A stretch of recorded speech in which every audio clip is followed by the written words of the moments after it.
Okay, so yes, welcome everybody, ANC 3C January 2022 public meeting. Rachel, could you kick us off and verify notice? Yes, notice has been sent to the listservs and is posted on our website. I'm sorry, could you also check on quorum? I see 8 commissioners here, but I just want to make sure. Yes, and we have quorum. Great, thank you. Now we move on to approval of the agenda. Are there any changes to the agenda? Yes, Commissioner Finley, I'd like to propose 2 changes. Okay, First one, I would for Commission Business number 6, consideration proposal to establish an ANC Zoom account for general and committee meetings. I propose we move this to the next meeting when we have a full set of commissioners, especially those that use the Zoom account. okay. Any objections? Nope. Okay, so that will strike that from the agenda for this evening. Thank you, Commissioner Siddiqui. And you said you had another? Yes, in Commission Business Item 7, consideration of a resolution in support of reinstating the L1 bus line. I believe I sent commissioners an updated resolution. It is also available on our website. And through overwhelming unanimous support of the resolution, I propose we move it to the consent calendar. Okay, any commissioners, any objections? Nope. No. All right, seeing none. Okay, it's moved. Any other amendments to the agenda for this evening? I do, Commissioner Finley. Yes,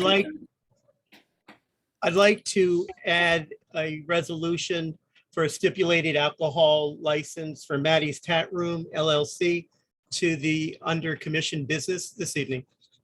Great. And are the representatives from Maddie's Tap Room here? I don't see them, but I know that yes, he is. Yes, he is. I see him. Okay. Great. Well, Mr. Hammer, we'll try to get you in. We'll get you in right after the discussion of the 3427 Wisconsin Avenue HPRB application. So if you need to take a half hour to 45-minute break, I think you'll be okay. And Commissioner Finley? Yes. I don't know if you'd prefer me to mention, but as we discussed this afternoon, the reason why I was adding this resolution for a stipulated license for Maddie's to tonight's agenda was because the protest petition deadline is February 14th, which is a week before our February meeting. And the roll call hearing date is slated for March 7th, which is 2 weeks before our March ANC meeting. So it was imperative that this be heard this evening. So thank you for accommodating this request. Thank you, Commissioner Reba. It makes a lot of sense to move it to tonight. Let's see. Any objections, commissioners, to what Commissioner Reba proposed? Okay. No. And I'm going to propose moving the consideration of a resolution in support of a senior wellness center to the consent calendar. As amended and emailed around and also pasted in the chat, featuring the additions by Commissioner Reba. Any objections? Great. Many thanks to Commissioner Fink for helping me draft that. He was a big help in that. Okay, so any objections to the calendar or to the agenda as amended? Okay, therefore everything on the consent calendar is approved. The 3309 Woodley Road application we have supported, and we support resolutions for speed humps on Cortland Place and for the Senior Wellness Center in Ward 3. So if that was what you were here for, folks, you can go home now happy, I hope. Oh, and the L1 bus line. And the L1 bus line, yes. I'm sorry I forgot that. There's a lot of movement. Thank you, Commissioner Baggett. So, okay, first order, okay, now we go to community forum and our announcements. Are there any announcements from commissioners? Yes, I have an announcement, Commissioner Finley. Yes, Commissioner Siddiqui. As part of the Safe, Sustainable, and Equitable Transportation Committee, we were approached by several residents, including committee members, to issue a thank you letter to Councilmember Che for helping clear the sidewalk across the bridge on Connecticut Avenue of snow and ice, which the city failed to do in a timely manner. So I had sent that letter around to commissioners. Since I haven't served on the commission too long. I thought a thank you note would be appropriate. I also just wanted to make sure I was doing the right thing. In the beginning of the note, I specifically noted this is from the committee and not from the commission, just to make sure it wasn't misrepresented. But just wanted to announce that we are proposing to thank Councilmember Mary Che. And if any commissioners have any objections, please let me know. Otherwise, I will be sending that letter tomorrow morning. Thank you, Commissioner Siddiqui. Commissioner Packets? Yeah, so the first meeting of the Community Engagement and Grants Committee for ANC 3C will be next Tuesday, the 25th at 7. I will paste a link to the registration for that. All are welcome. Nothing's decided. This first meeting is just going to be an overview of the grants process and an introduction of the kind of fillable form to apply, and kind of just answering any questions that the community might have about the process, and also see if there's any ideas for grant applications to put in. So first meeting, again, all are welcome. Please share with those that you think might be interested that aren't here. So thank you. Great. Thank you, Commissioner Packets. Okay. Any other announcements from commissioners? Commissioner Reba? I just want to make a friendly reminder that there are 4 different ways to get tested in the District of Columbia. This past Martin Luther King Day, I worked with Serve DC, with the Department of Health and the Mayor's Office on filling COVID vaccination kits. And I just wanted to remind residents, being that the pandemic is on the rise, that there are 4 ways to get tested. They can go to a district-operated walk-up site for a free PCR test. They can pick up and drop off a free at-home PCR test at any of the 36 Test Yourself DC sites. And they can pick up a free at-home rapid test at any of the 8 Test Yourself Express sites and log your results online. We can put certainly this information on our website. And the last, you can always make an appointment with your healthcare provider. So if you haven't had your second shot or your booster, we're recommending you get it now if it's in keeping with your religious beliefs and your beliefs in general. So I just wanted to share that information. Thank you. Thank you, Commissioner Reba. Commissioner Packets, you had a little additional point. Your Zoom hand is still raised, or raised again. Yeah, no, that was just a little incompetency with the Zoom operation. Sorry. Oh, No now- problem. So moving off of announcements, thank you all. We move to Community Forum, and I see that Bob Ward has his hand up. Bob, I'm going to ask you to unmute.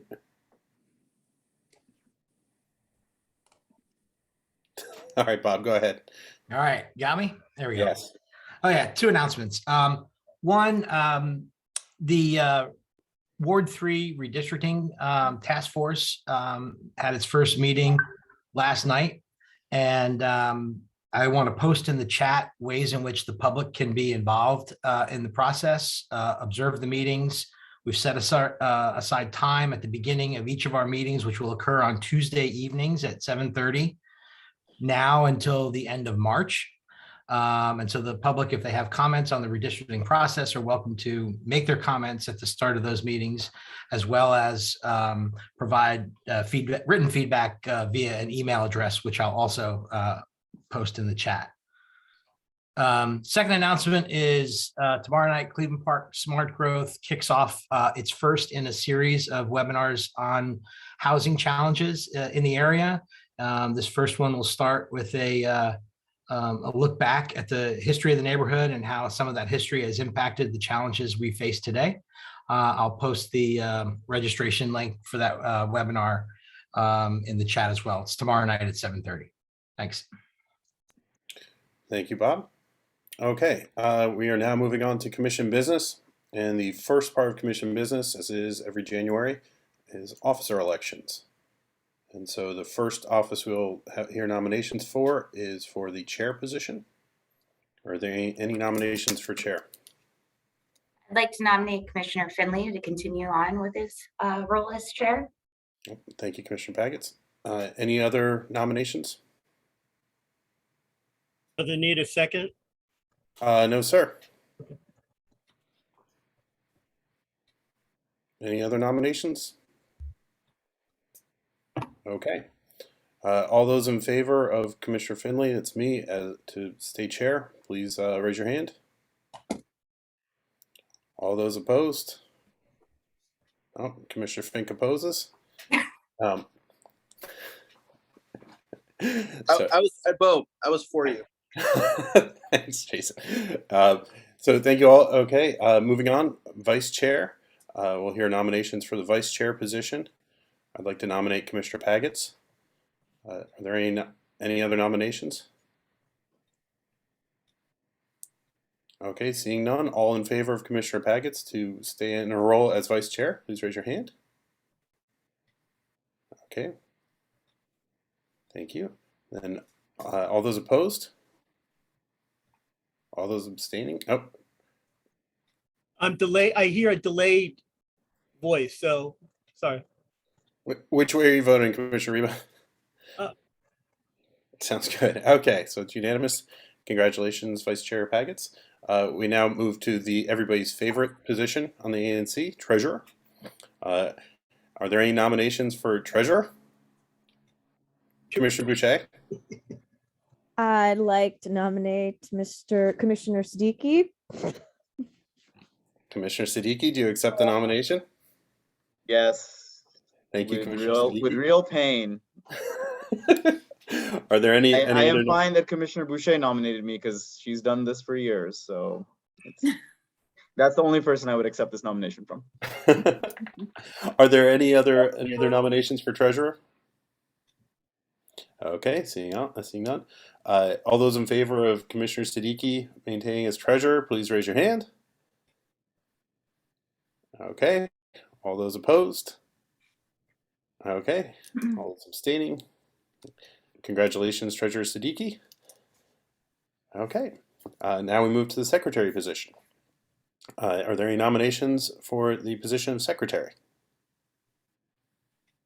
I would like to nominate Commissioner Reba to continue as Secretary.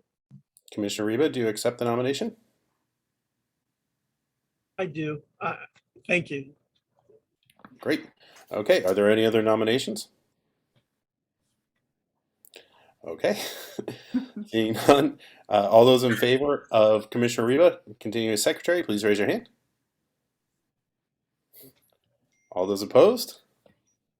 Okay, all those abstaining? All right, congratulations, Secretary Reba. So, thank you all for moving through that quickly. We are now moving to the approval of ANC 3C's participation in the ANC Security Fund. Commissioner Siddiqui, do you want to give us the lowdown on that? Sure. Every year, ANCs, they're not required, but they're highly encouraged. And I believe every year, actually, Commissioner Boucher is looking carefully. Maybe we are required to participate in the ANC Security Fund. And we're supposed to put down $25 towards the security fund that legally protects us from certain things. I believe I sent the detail out to all the commissioners, and unless we are approved for the security fund, we are not allowed to sign any checks or make any transactions. So I would like to move that we move to vote on the ANC Security Fund resolution and approve this. Okay. Is there a second? We're legally required to do this. Second. All right. Thank you, Commissioner Boucher. Okay. Do you want to read the resolution or the little letter the verbiage that was given to us? Sure. I was hoping this shows you how inept I am at being treasurer. Maybe someone else should step in and do this. But let me pull that up.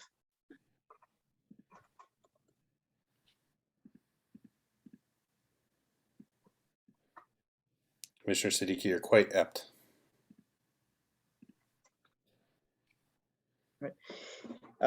Resolved that this commission approves the ANC's participation in the Advisory Neighborhood Commission Security Fund and authorizes the treasurer to pay the $25 fee for the period January 1, 2022 through December 31, 2022. The chairperson and secretary are authorized to execute the attached agreement. It is understood that 1, the check for participation in the ANC Security Fund should be made payable to, quote, ANC Security Fund, quote, closed. 2, the ANC is not considered a participant in the fund until the ANC has received the acceptance section of the agreement, which has been signed by the District of Columbia auditor. And 3, the agreement will not be accepted by the auditor until all required documents have been received by the Office of the District of Columbia auditor.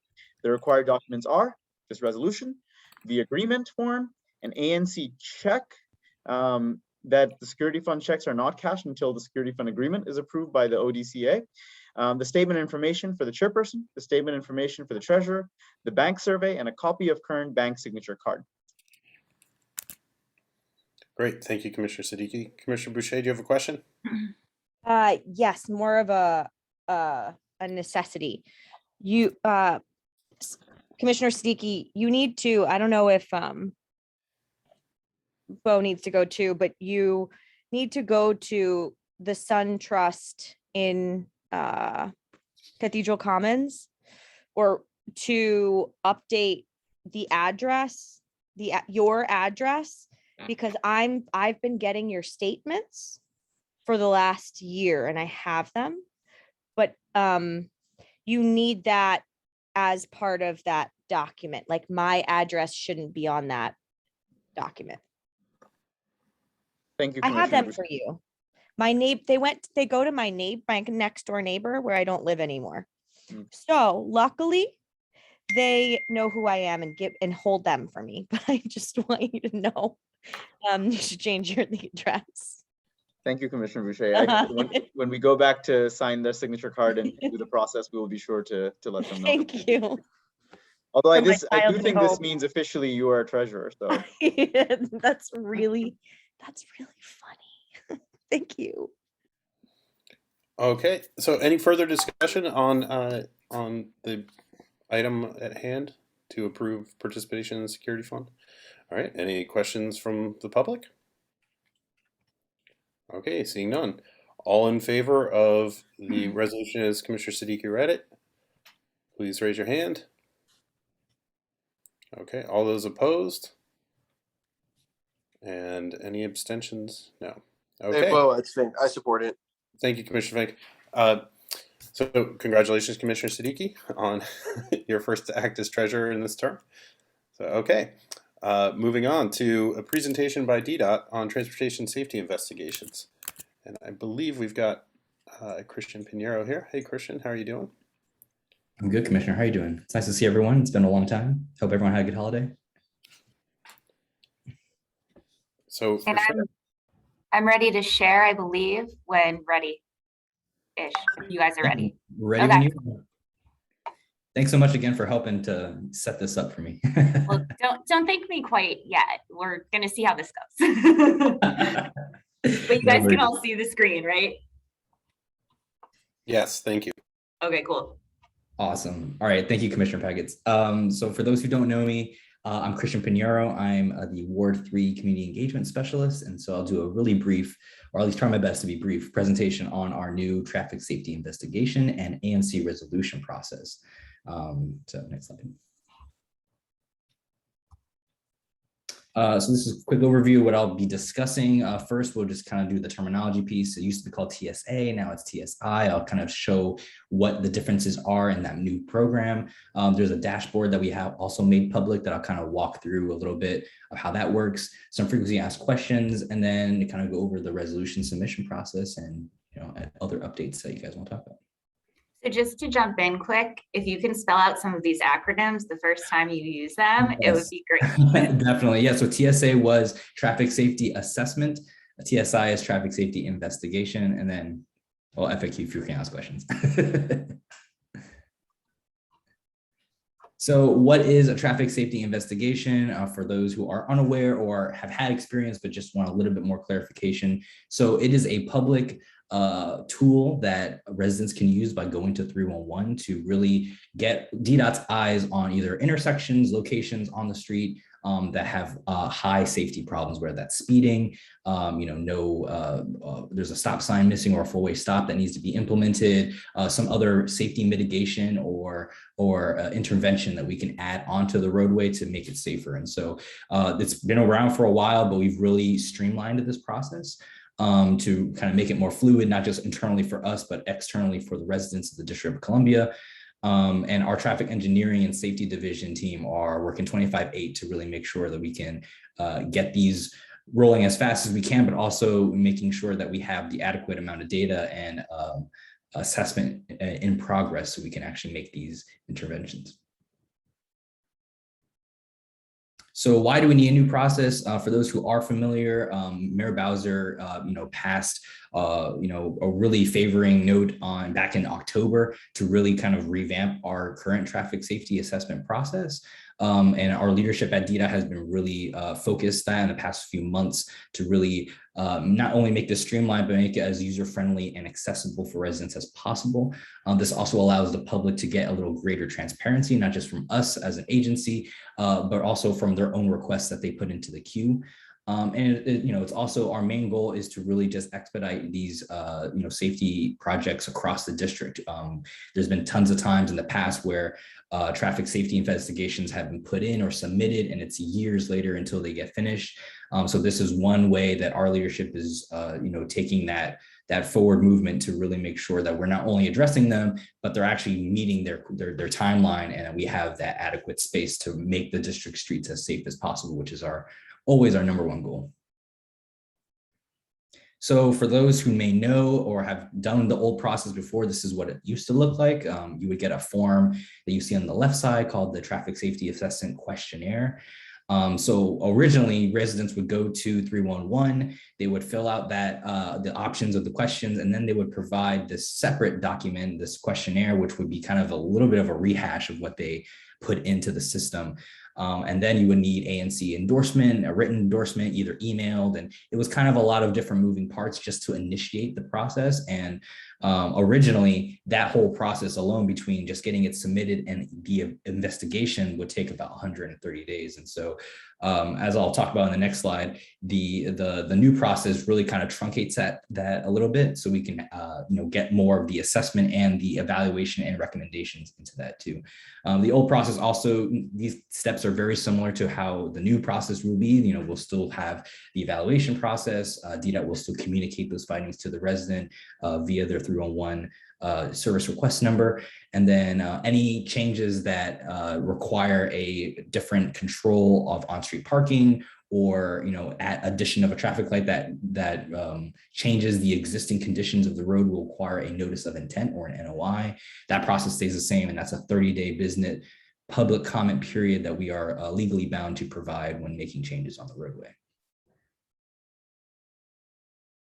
So the new process is a little different. The most surprising and probably jarring change is the elimination of the questionnaire, as well as the ANC endorsement that goes with that. So we are no longer requiring that process. All residents have to do now is just go to 311, fill out those questions, which could take 1 to 2 minutes at most. And then once that's submitted and they get their service request number, that automatically goes to our traffic safety engineer team, and then they take it from there. And so it eliminates kind of that moving back and forth, with residents trying to get in contact with you guys. So it makes your jobs a little easier as well. And we can kind of get them into the pipeline. I wanted to note, like I said before, the 130 business days used to just be for when we would get the investigation and then do that assessment. Now, under this new process, in 130 business days, we'll have the investigation, assessment, and residents will get the recommendation, whether for or against whatever interventions are needed based on data that our team will be able to collect. And so the NOI process also doesn't change. That's still a 30-day comment period. Another thing that is a little different is that we are doing a 10-day notification process for speed hump requests on locations that our engineers have determined as high risk. That means based on the data that they've shown that there is a speeding problem and there's a lot of room for us to really make changes on those intersections. We provide a notification to the ANC just to let them know that, hey, this is a change that we feel is just based on the data, and that you guys are aware, and then we can go ahead and get those projects done fast and furious. And so that's kind of our goal here, but it still maintains that safety aspect. And on the left, you see it's kind of a new one pager. We're still in the draft mode, so it's kind of what it will look like, but I'll be sending that over to the commissioners in the next few weeks once that's finalized by leadership. Next slide, please, sorry. So this is a screenshot that I have of the new TSI dashboard. Residents and the public in general can just go into Google and type in DDOT TSI dashboard, or you can use the very strange URL link that we have now. I think our performance management team is going to change that to be a little bit more legible. But essentially, when you go onto the site, you will get this interface where you will have different tabs that you can use to look at existing requests and where they stand in the queue. And so on the top, you have pending DDOT review.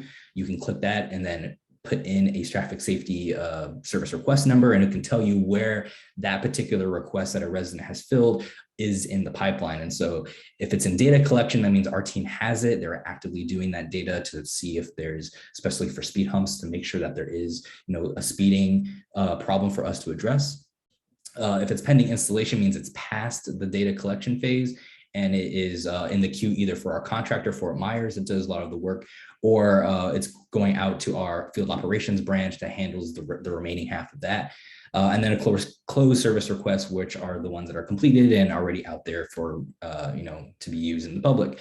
It's really cool. It's really integrated. You can go by ward, you can go by ANC, and you can even go by SMD. So it's very interactive and very granular, which is great. We are also, really looking forward to seeing how we can improve this process. Of course, this is not something that we want to kind of stay static over time. We want to make adjustments. And so right now, this is a little bit more of a transparent tool that we have that can, keep us on track, but also keep the public aware of what's going on. So some quick FAQs. The first one is just to, kind of clarify what, changes have done for residents who have actually submitted requests in the past prior to the kind of the fall blitz. If you've heard of that, was our big movement back in November where we initiated, it was well over 60 different traffic safety interventions in that month. But any requests that were submitted prior to that will follow now this new system. And so if you put in a request back in the past and it was closed, you can go ahead and reopen a new request by submitting a new TSI under this new process, and you can kind of get that evaluated. So that's a new thing. We're going to reiterate again what the main difference of the traffic safety assessment and the investigation are, is that we no longer require that separate questionnaire and the endorsement letter that I mentioned. Really want to make sure that residents are aware that that's no longer a step they need to do, and that ANCs don't necessarily need to have that check off. We can really get this initiation growing as fast as we can. And I also want to clarify the role that ANCs play here too. In order for us to really speed up some of these processes, we really want to make sure that, at least the public and the ANCs are still being notified. And that's why that 10-day notification period is still in the queue for speed humps. I do also want to mention, I didn't actually mention this before in the previous slides, is that any request submitted now will go through a quarter basis. So for example, if you put a request in today at the end of January, quarter one falls from January to March.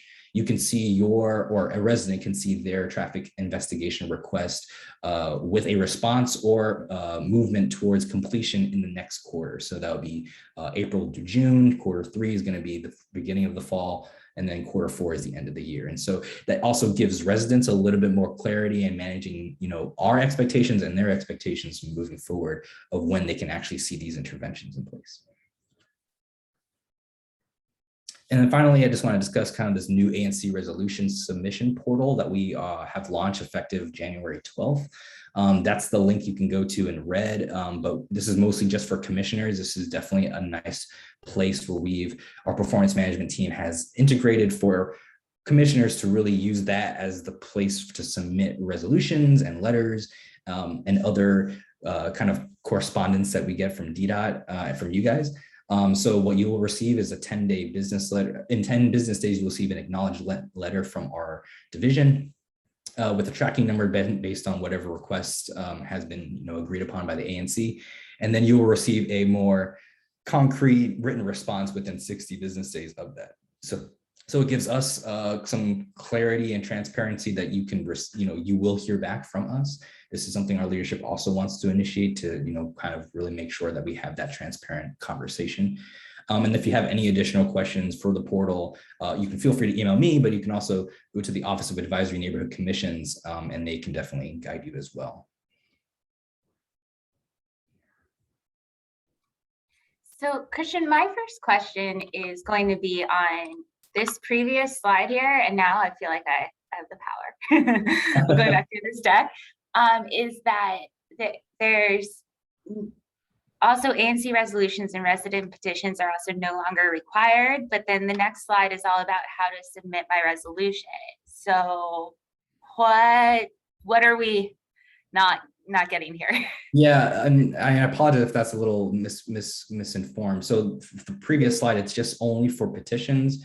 For residents who are kind of older, as DDOT has shifted, we no longer require that petition. I think that was for speed humps, essentially. If you would get, I think it was a 70 or 75% threshold of agreements in the community, you can move forward with a speed hump intervention. That is something we've also removed, but that was prior to this new system. So we just want to re-articulate that for those who are unaware. Does that address it, Commissioner? Well, so can you give like the real life example of the back and forth that we have going on the issue with traffic safety on Cathedral? And Oh, yeah. what like the ask was, I put in the traffic safety investigation requests, or you did, or however we did that.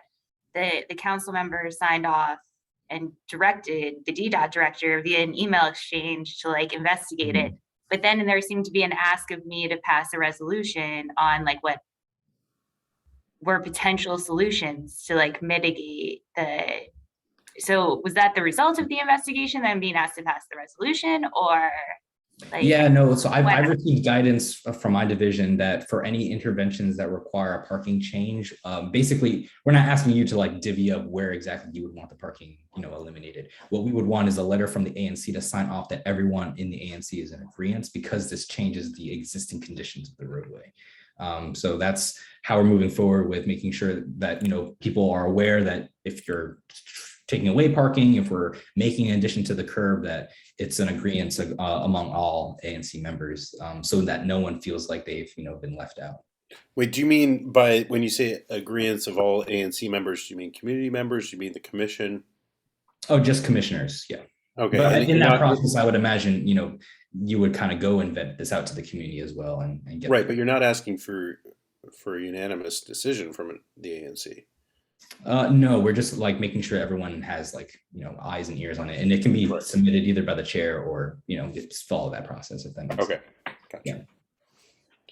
Yeah. Okay.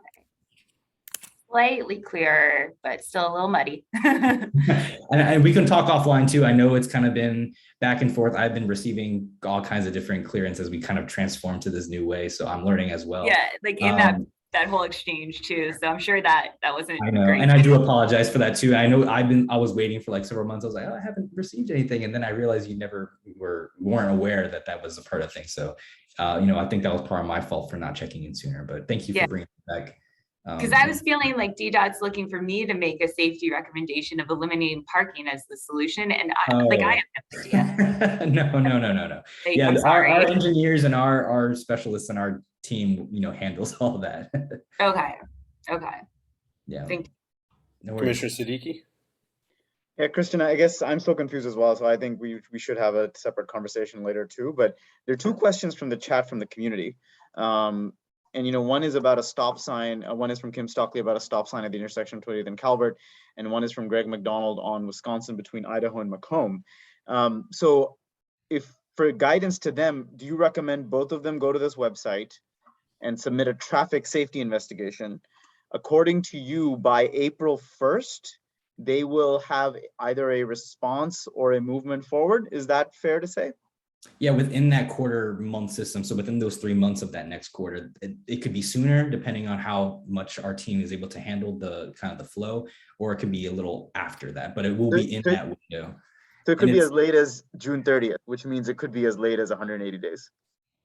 Yes, and I'm glad you brought that in. And I know we're trying to make sure we're working as fast as we can. And I know that even 130 days in itself can still seem like a really long time.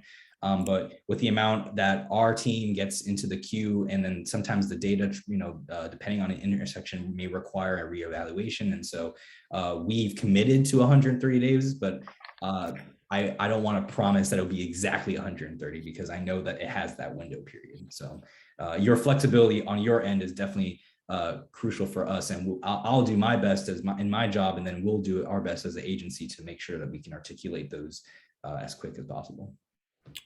Commissioner Gersten?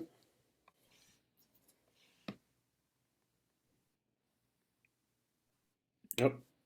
Commissioner Gersten, you're muted. Sorry.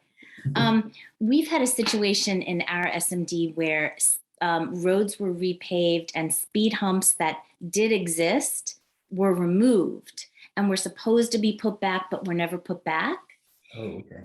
I just wonder if that's a common thing and if we should just go ahead and submit that under the new system again, or if there's any way to kind of check on that, because it's been like probably a year and a half.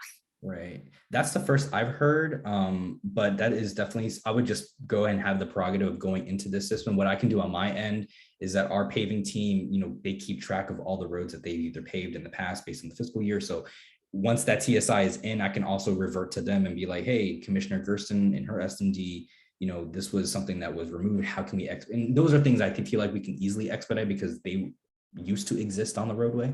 Yes.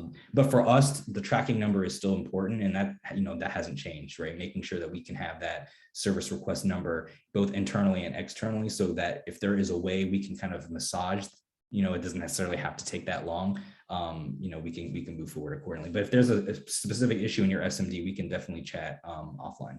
Okay, great. Thanks. You're welcome. Commissioner Reba?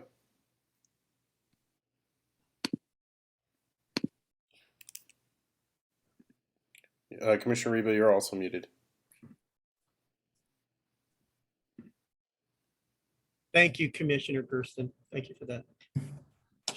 Just following suit. Good evening, Christian. Thank you again for being here. I have a question, and then I need clarification. On one of the earlier slides, you indicated that when we upload our DDOT resolutions to the portal, we'd receive a response within 10 days and a formal response within 60 days, correct? Yes, sir.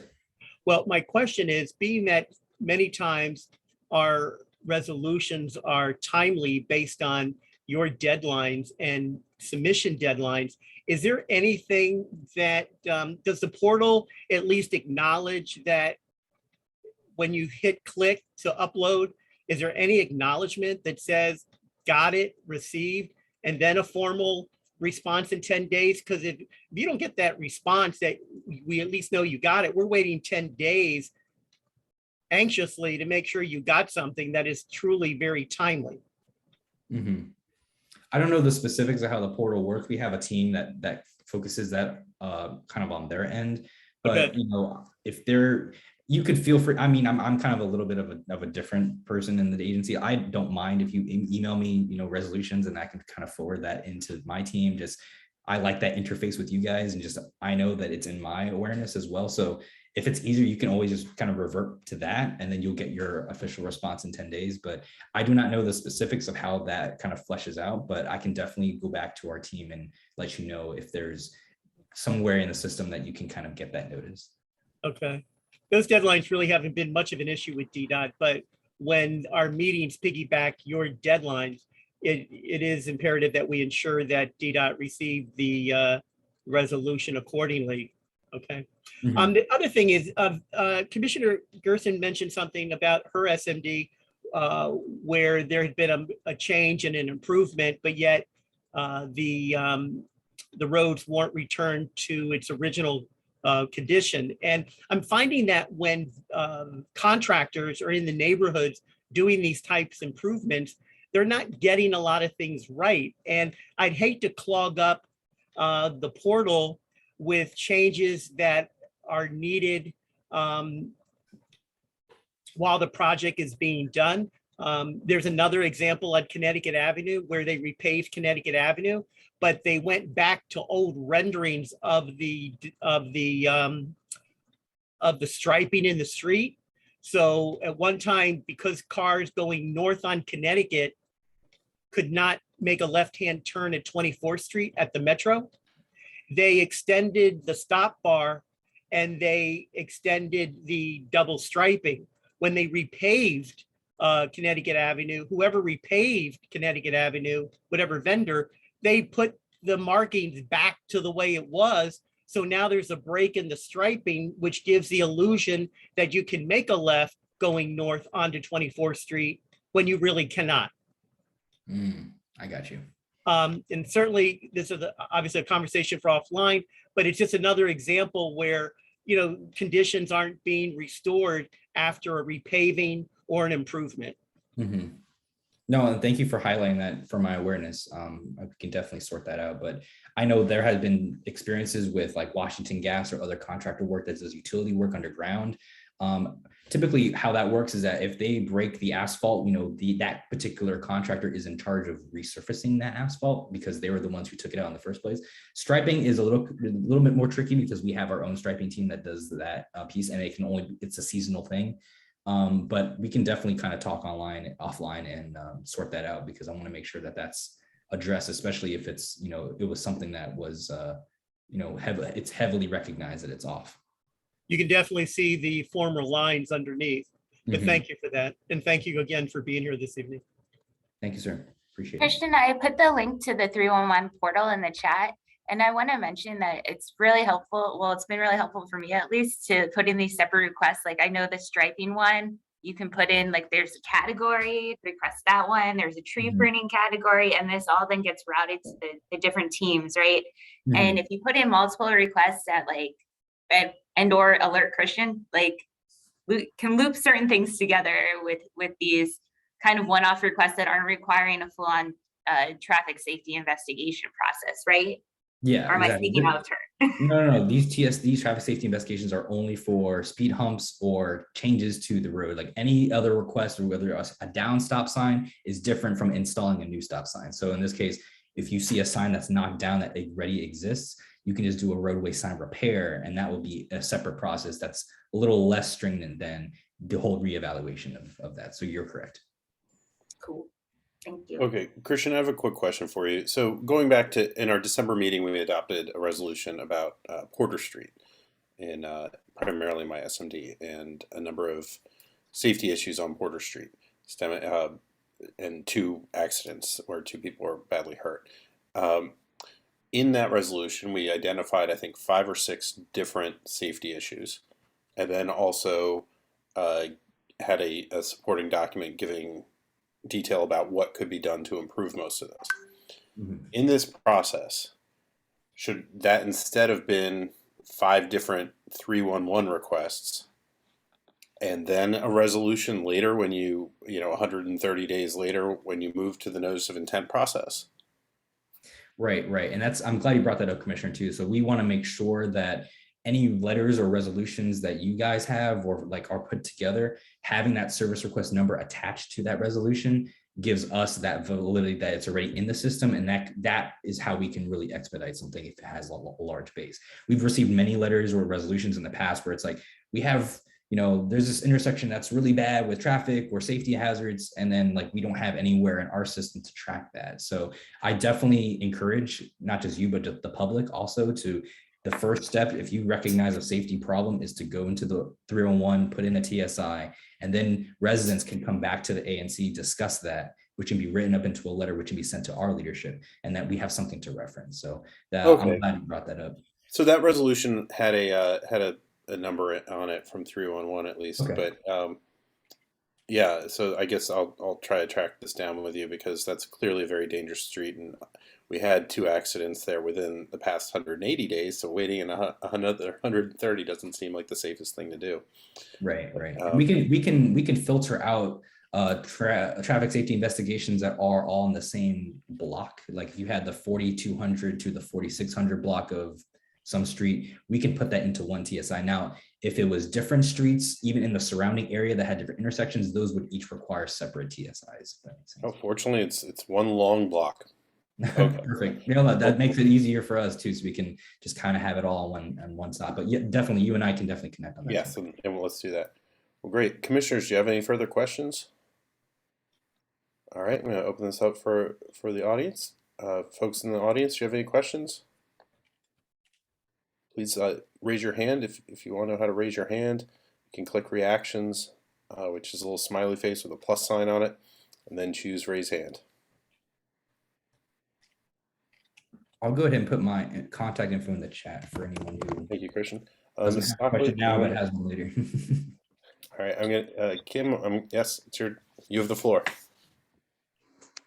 Okay, great. This is my first ANC meeting, so this was very interesting. I was the one who put the, I live at 28th and Calvert, and I'm the one who put in the request for the stop sign at 28th and Calvert. I had a question about submitting because I tried to use the app. This is probably a little over a month ago.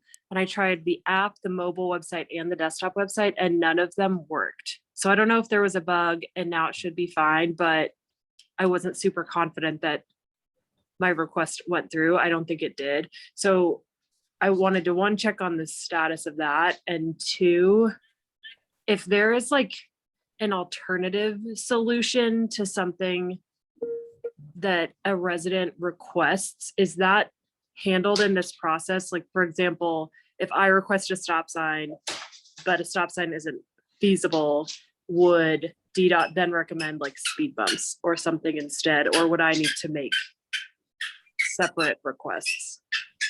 Yeah, so well, to address your first question, I know in my experience for the 311, if you use the app or the online tool, like if you copy and paste things, or if you add like weird symbols or things that are kind of like the system can't read, it would not go through. So I just want to urge people, if they have a request, to just kind of type it out themselves and not do that copy and paste, because I know for me from experience that could definitely be a hindrance. If that's not the case, we can either chat offline, and I can kind of walk you through, kind of that system as well. We can make sure that request gets put in the queue. Okay, that makes sense. Yeah, I can't remember if I copy and pasted. Okay. I might have written something in my notes and then pasted it into the app. Gotcha. Yeah, no, yeah, that's fine. That's something that definitely commonly happens. So don't feel bad about that. We can definitely. The error that I received also didn't give me any indicator of like what was wrong. Okay, well, I can try submitting that again. And what about the alternative solutions? Right. So our team goes in and addresses what is feasible for the first time. And so that it really depends on like the extent of the issue. I definitely always encourage residents when you go into 311, it has the additional details, kind of highlight, hey, there's a missing stop sign, but if that's not feasible, there are other alternatives that, could be possible. That gives our team a little bit more clarity about how open the residents would be of a different change, because typically our engineer's approach is just to see what's feasible based on what's written down, and then close that request and then request the residents to resubmit a new request. And so I always err on the side of more information is always better. You may not get that approach depending on how, the implications of the road or any drainage problems that can be impeding, but I would just always make sure that you have all your ducks in a row to make sure that we are aware of what the residents are interested in changing. Okay. In this case, there's also a need to repaint the crosswalk. Like, it's probably 50% visible. Would that need to be a separate request or the same? That would be. That wouldn't be a traffic safety investigation. If it's a current crosswalk that needs repaving, that's a roadway striping and markings request on 301. If it's a new crosswalk that doesn't exist, that's a TSI. Okay, so I'll do one for a stop sign that would be new and one for the painting. So a new stop sign would be one TSI for that location. Then for that same location, a 311 roadway striping to do the crosswalk. Yeah. Okay, but the same app. In the same system. Okay. Okay. Kim, you'll be given the confirmation number for filing the request. If you want, you could send it to us too as ANC, and Commissioner Siddiqui chairs the Transportation Committee, and we've been collecting data about what's happening in the neighborhood with regards to DDOT, and so if you want to include us, that would be great. Okay. Is your contact information available on the ANC website? It certainly is. Okay. I will put it in the chat, and just for everyone else as well, our Transportation Committee meets second Wednesday of every month at 7 p.m. Notice is posted on the listserv and our website. Okay. Thank you. Is this the appropriate forum to bring this type of issue up, or is this too micro? It doesn't hurt. Oh, okay. I'm sorry, Commissioner. This is your. Yeah. This is your. No, Kim, I was going to say, no, you should absolutely, let your commissioner know about these sorts of issues, and we can try to do what we can. We're advisory, but we can, still push DDOT to take action. We also Okay, bring great. a level of experience with how to navigate. So Yeah. happy to, make use of that lessons Okay. learned. All right, great. Well, thanks. I'll try to resubmit, and if I can't do it for whatever reason, I'll look, Christian, for your information in the chat, or the other person. Sorry, I'm not keeping up with names very well. No, you're good. I have my contact DDOT. information on in the chat. Oh, so, okay, great. yeah, more than happy to assist where I can. So I'm Thank don't you. shy away, and you're never a bother. So you can definitely. All right, just looking out for the community. No one stops at that street, and there's a lot of kids and dogs. We appreciate your attentiveness to your community as well. Yeah, So, I'm just doing my civic duty. So I think that provides a really good, Kim, your discussion provide a really good walkthrough about how the process will ideally work. So we'll see as we move forward. Thank you. Are there any other comments from the community? Okay, thank you. Christian, thank you so much for presenting to us, and hopefully any bugs that pop up along the way, we'll be able to take care of them. So thank you. Sounds great. Thank you for having me again, and you guys have a great rest of your weekend. A good weekend. Great, you too. Take care. All right, folks. Next, we have consideration of a Historic Preservation Review Board application for 3427 Wisconsin Avenue for a concept and relocation of an existing house to Norton Place. Sorry to interrupt. I thought we were going to do Maddie's first. Oh, I thought we were going to do Maddie's right after. Oh, okay, sorry. So for relocation of an existing house to Norton Place and construction of a 3-story plus penthouse multifamily building. So Commissioner Siddiqui, I believe you're presenting this. Yes. Thank you, Chair Finley. And Commissioner McWood could not be here today, so I am presenting on her behalf. And thank you, Commissioner Finley, for already saying the title of the thing. And we have a proposed resolution as well. But I believe first, I want to see if the applicant is here. Adam and Beck, are you over here today? Please feel free to unmute. Okay, I see Adam. Hi, great. how are you?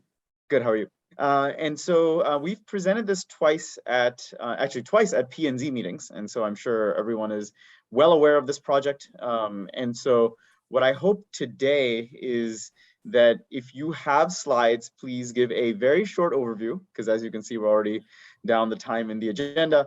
So a very short overview. We've had a chance to look at this in detail as well. So very, very short. And I urge everyone to please keep their comments towards the Historic Preservation Review Board. I know there are other issues with this that the community wants to bring up in regards to parking and other issues. We can do that when it goes through the zoning process. But even today, Adam, please, if we can stick to the relevant ones related to historic preservation and any relevant things related to Commissioner McWood's draft resolution and any additions or responses you want to make to those, I think that'll be the most efficient. So I will now turn it over to you for a brief presentation. Okay, thank you very much. I'm going to, can everybody hear me all right? Okay. Beck, do you want to say hi before I start? Yeah, I am. How's everyone doing? Thank you for taking the time this evening. Yeah, so we presented to the P&Z at this point twice. We've went to the ARC. So now, we're formally coming in front of the ANC. Aside from the formal presentations we've done, I've actually done a lot of outreach with the neighbors of Norton Street, dating back to early, it might have actually been towards the end of November where we sat down, or not sat down, had a Zoom call with them. So yeah, we've just really had an open process. We really wanted to get the neighbors' feedback early on because obviously, it's critically important to hear everyone's thoughts and feelings on this. So from the first iteration to now, we've gone through a bunch of different changes and revisions, really tried to make a valiant effort to address as much of the concerns that we could out of the gates. So I really think we're at a good point mean, the design process, we, admittedly have a couple things to work through, but, in our opinion, we're not moving mountains anymore. It's not anything huge that I think, any big hurdles or anything of that nature. So yeah, once again, thank you everyone for your time, and I'll let Adam run with it from here. Okay, and I am going to quickly apologize. I am trying to share my content, and I've got the presentation teed up on my iPad, and I'm hitting share content, and I'm not seeing an option to share the screen, which I feel like I've done before. Yeah, So okay. Adam, are you on twice then? oh yeah, I may be. No, I don't think I am. I think you have to make him a co-host. He is a co-host right now. Oh, yeah? Yeah. Yeah. Let's see. When I hit share, it's just offering me a set of options, including like iCloud Drive, Dropbox, Google Drive. Nothing is like Adam, if share you my screen. if you email me the presentation, I can share it. All right, that's awesome. I'll do it right now. And you have Sorry my for the email. delay, everybody. I know we got a lot of people on here. So, Commissioner Siddiqui, do you want to go ahead and read the resolution at this point, at least the resolve clauses? Sure, if you're okay with that. I was planning on doing it after, but I can. And read I'm it. fine with you doing that, because then when I present, I can actually talk about the individual issues that we're looking at. Okay, so I will read the resolve clauses. Be it resolved that ANC3C does not object to relocating the contributing house as proposed, nor with the siding and massing of the proposed new multifamily building. Be it resolved that ANC3C urges the HPRB to work with the applicant on how to to enhance the design and material palette of the multifamily building to be more compatible with the historic district. Be it resolved that ANC3C asks the HPRB to fully consider the concerns of the Norton Place neighbors and other near neighbors.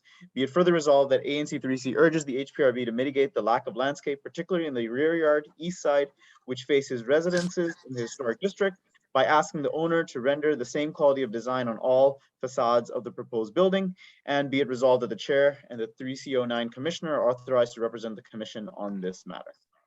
Second. Okay, thank you. Adam, have you managed to send it to Swale? I'm trying to do that right now. Let's see.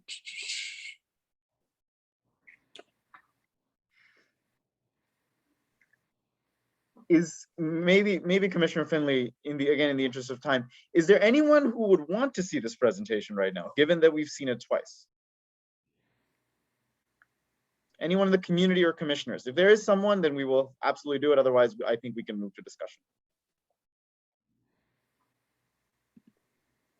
Please, you should be able to unmute yourself, but please raise your hand if you'd like to see the presentation. Not seeing any hands, so I guess we should move on to discussion. Is that okay? Sure. Commissioners, sound good? All right, Commissioner Siddiqui, did you? Thank you for presenting on Commissioner McQuitt's behalf. I know she wanted to be here, but commissioners, any discussion on the resolution as proposed and seconded? So I will go ahead and post the link to the original resolution so that everyone can also follow along. And I believe Commissioner Finley, since I am not an official sponsor of the resolution, but I am presenting it, there are some amendments that I would also like to make. I would like to make as well. What would be the most? And I asked Commissioner McWood the process that she would want to follow for this, and she said that it is perfectly fine if I do, and the commission can vote on them if they approve or not. So what would you propose? Would you propose we have a general discussion and then vote on amendments? Would you like me to just just present the amendments as a group first? Well, yeah. Why don't you go ahead and kick things off with a discussion of your amendments. And unless there's commissioners, do you have any discussion on the resolution as it's currently written, knowing that Commissioner Siddiqui will be proposing some amendments? Okay, Swale, why don't you go ahead and go one amendment at a time, please, rather than all of them at once. Just if you want to talk about all of them and explain them, fine, but we're gonna have to vote on them one at a time. We're have to go on one time. Okay. And just so I know the process, because I see there are community members here as well who might want to speak on them. So Commissioner Finley, so I would present them. Would you like then a discussion of commissioners, then a discussion of community Yes. members? Exactly. Nailed Perfect. And to keep this going, what I had done is I've created a Google Doc where I've taken Commissioner McWood's original resolution and I've put some edits in there. And I will go ahead and share my screen now. What I would like to do is I'll go through these one by one. As other commissioners have other amendments, I will suggest them. And then so we can go through and vote, do the vote at the end. So. And Commissioner Siddiqui, I did send you the document. So if something comes up that needs to reference the design, we can go into it. But otherwise, I'm going to stand back. Thank you. Unless there are questions for us. Thank you so much. Okay. And I will go ahead and share my screen now. Wonderful. Everyone can see my screen, right? And so the first suggestion I had was, whereas the existing curb cut and driveway from Norton Place will be maintained but widened to, I think we can just say widened to. That's more of a language thing and just taking out some extra words over there. Again, the next suggestion I had was instead of 20, 1 bedroom, I just changed it to 20, 1 bedroom, just to make it clear, and added a hyphen over there.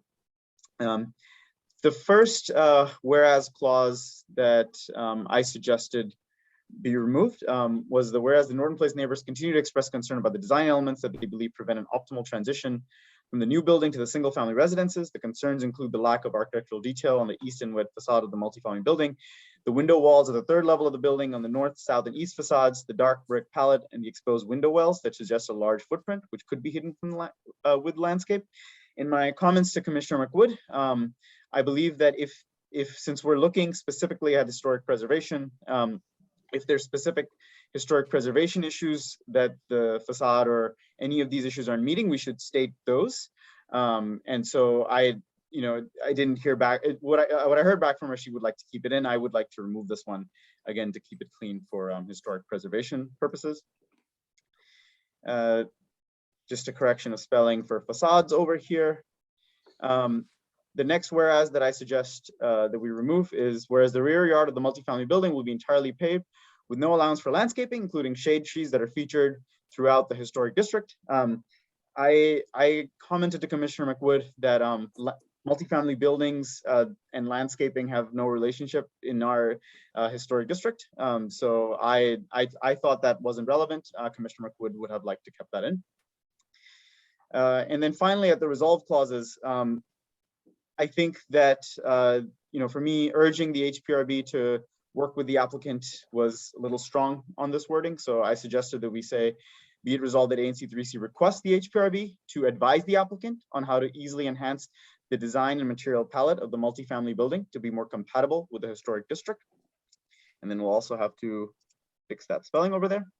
And then I suggested we remove the next two resolves because again, I think while I think the concerns of the Norton Place neighbors are very, very valid. I think a lot of those concerns can be brought up in other parts of the process, not related to historic preservation at this point. If there's a historic preservation issue, we should actually put it in this resolution. And then the other one I removed was regard to the lack of landscape, because again, I didn't think the landscape and historic landscape related to multifamily buildings in our historic district had any particular need or correlation. And then the same quality design in all facades, again, that is not something I think that from my perspective is that something that is absolutely required from historic preservation.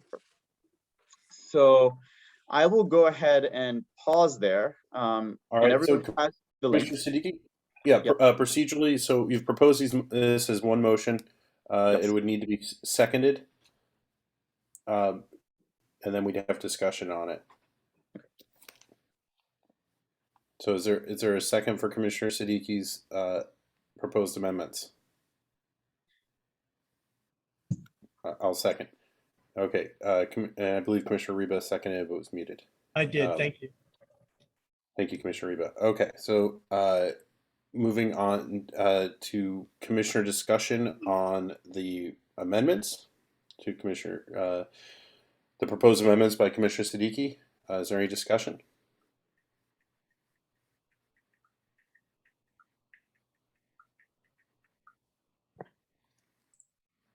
So everybody's okay on the commission with So I Commissioner? would like to just make one clarification. There's some questions in the chat, Commissioner Finley. So who speaks for Commissioner McWood? Commissioner McWood speaks for Commissioner McWood. She has submitted this resolution. She has seen these amendments and she asked the commission to vote on them. And then the next question is the chair of the Architectural Review Committee. Absolutely. So all the commissioners have received the ARC report. I have also received the ARC report and read it. And when it comes time to community response to this, people are welcome to make comments as well. Great. So commissioner discussion, Commissioner Gersten. Yeah, I guess I just had a question, Commissioner Siddiqui, about at the very end, deleting that language, be it resolved that the ANC 3C asked the HPRB to fully consider the concerns of the Norton Place neighbors. I don't see anything wrong with just asking the HPRB to just consider their concerns. I mean, they can choose to validate the concerns or not, but I just wonder why you want to take that language out, because it seems to me that if there are a number of neighbors presenting concerns, that at least we should raise that in the resolution to highlight that. That's a fair comment, Commissioner Gersten. And again, these were sort of comments from my end when I was looking at a purely historic preservation perspective. I would be open to not deleting that line. I saw Commissioner Boucher also nodding, and I also saw Commissioner Reba nodding, so I would be very open to putting that line back in. So are you're editing your motion? It's sort of a friendly amendment to your amendment? Yes, I'm editing my motion to a friendly amendment that I will put that line back in. All right. Thank you. Commissioner Siddiqui, Yes. if I may, the 1, 2, 3, 4, 5, 6, 7, 8. I'm just counting the whereases. 3, 4, 5, 6, 7, 8.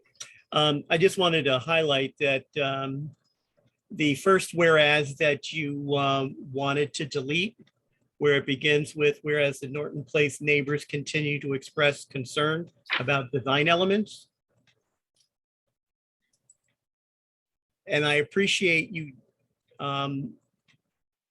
reinstating that resolve about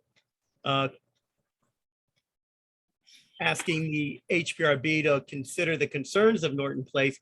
Because one of the reasons why you said you were taking out that resolve was because you said that if we're going to state what the concerns are, we should state it. And therefore you were going to delete that, but yet you're deleting one of the concerns of the neighbors from the get-go.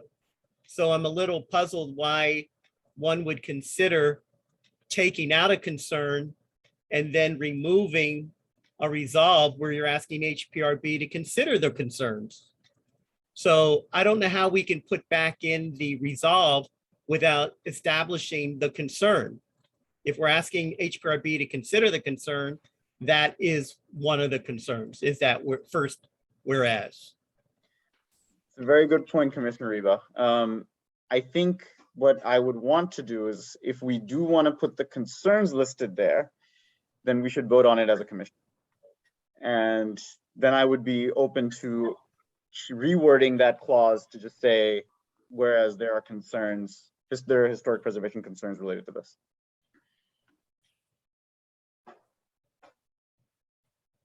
I think that's why Commissioner McWood put that line in the resolve to speak to that whereas.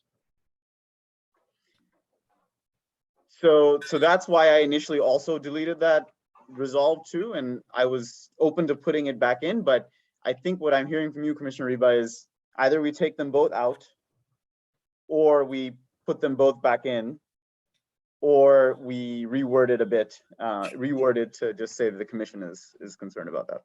Well, I don't know how we point to having HPRB review the concerns without identifying the concern. And that's what you said up front was, I'm removing it because if we're going to have them review the concerns, we should state the concern, but yet you want to take the concern out. Yes. So I think what I would want, maybe, and then this is where procedurally it gets a little difficult.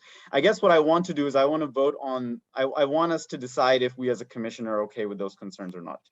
And And I have proposed that those aren't relevant concerns to HPRB, but I am willing to hear what other commissioners think, and I'm willing for us to have a vote on it. But the thing is, though, I shouldn't decide what those neighbors' concerns are. Those are their concerns. Absolutely. All of us could vote to say, not a concern. Absolutely. And that's not fair to the constituency in which we represent.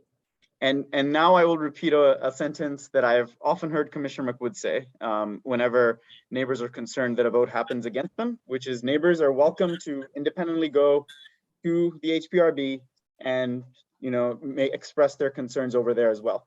I think the commission should vote on concerns that the commission feels it has and the commission is okay with.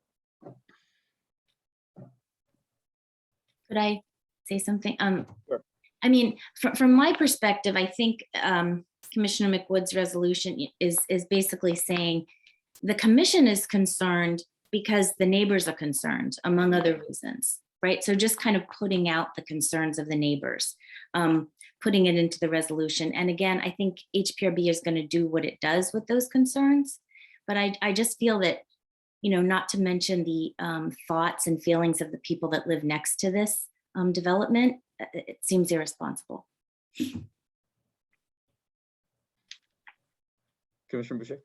I just added a link. When I first joined the ANC, I was confused about the difference between landscape being shrubbery and landscape features. And there are many things that go into the terminology landscaping related to historic preservation review that are extremely important in historic districts, which are outlined in the DC landscape guidelines that I just posted in the link. And based on those guidelines, the landscaping concerns are legitimate concerns based on what they said are considered in the landscape features and secondary buildings in historic districts as outlined by the DC District of Columbia Historic Preservation Guidelines. So based on what I see there in correlation with the neighbors' concerns, I just don't see a reason to remove it and then allow HPRB to decide whether or not those are significant concerns or not.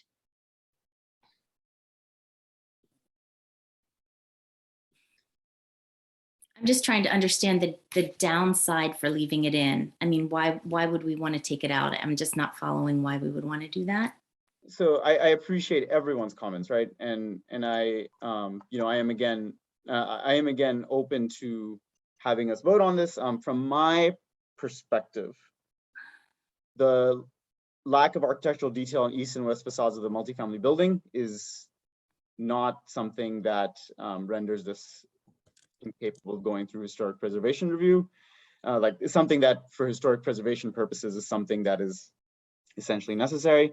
And then for the land, I'm trying to see if in this. Can I read an exact, there's literally language that talks about the historic features. It says, for example, often located in rear yards and fronting on an alley, existing garages were designed to be compatible with the main building, although usually employing less ornate detailing and architectural features. Architectural features are things that are language used in the historic preservation guidelines. And so, again, I think it's a valid neighbor concern. Absolutely. So I'm not saying for that, I'm saying, so if we look at this whereas that is deleted, right? This is the one we were talking about. The concerns include lack of architectural detail on the east and west facades. So not on the front, but on the east and west facades of the multifamily building. Again, I don't think this is a feature in our particular historic district that it has to happen on each facade. The window walls on the third level of the building on the north, south, and east facades, the dark brick palette and the exposed window walls, this is just a larger footprint, which could be hidden with landscape. That specific parts, I believe is not relevant, is for me that I would leave those concerns out for the commission to consider. But Commissioner Siddiqui, I understand that you may not think so, But Sure. why aren't we letting the decision makers, HPRB, make that decision and allow us to bring awareness based on residents' concerns? I've never known a commission or the city council member not to hear from their constituencies at a public open meeting or within a resolution that the council may adopt. So you're kind of precursing that it's not an issue. So if we take it out, we can prevent it from being heard or addressed. And I don't see why that's advantageous to the commission or to the residents. So just Commissioner Baggett has her hand up, but I just want to clarify, I'm not asking it to be prevented from being heard or expressed. That can absolutely happen. But the first part of yours is a valid question, a valid point. Commissioner Baggett? Yeah, I mean, I feel like this is putting Commissioner Stuckey in a very weird place. Trying to channel Commissioner McWood's, you know, how she wants to represent her constituents and the concerns and all of this. And this, I'm wondering if, and I'd like to hear from the applicant on this, what would happen if we made a motion to table this till next month? Can you explain why we would table this? Because it seems like a lot of this is. So I do think I think we need to, I mean, Commissioner McWood would have wanted to vote on this. I gave her the option to go, and she said she wanted to vote on it today. Okay, that is a good question. Adam McGraw, are you able to answer? I can quickly chime in. Yeah. I mean, we're on the schedule for January 27th HPRB meeting. So, you know, just to put it bluntly, I don't think it's necessarily fair that we're gonna get punted. You know, I know that Commissioner McWood obviously intended for this to move forward, otherwise she would have said different. So yeah, I mean, that's kind of my 2 cents. Yeah. So Commissioner Finley, maybe what we can do is we can go one by one and try and approve certain. I guess I've already introduced this motion. What I want to do is I want to see what other commissioners think and also what the community thinks, and then maybe we can go from there.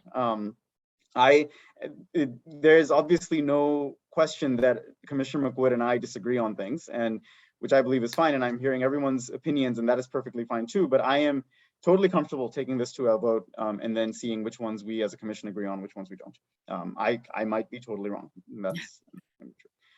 I just want to say that I do think it's important to, I'm going to say again, to represent we always represent the neighbors' views in HPRB applications, and regardless of their views and concerns, which are then voiced by us because we are their voice to HPRB. HPRB has the ability to decide whether this is relevant or not, and that won't hinder a project from moving forward. I wonder if I could maybe propose a compromise. Sure.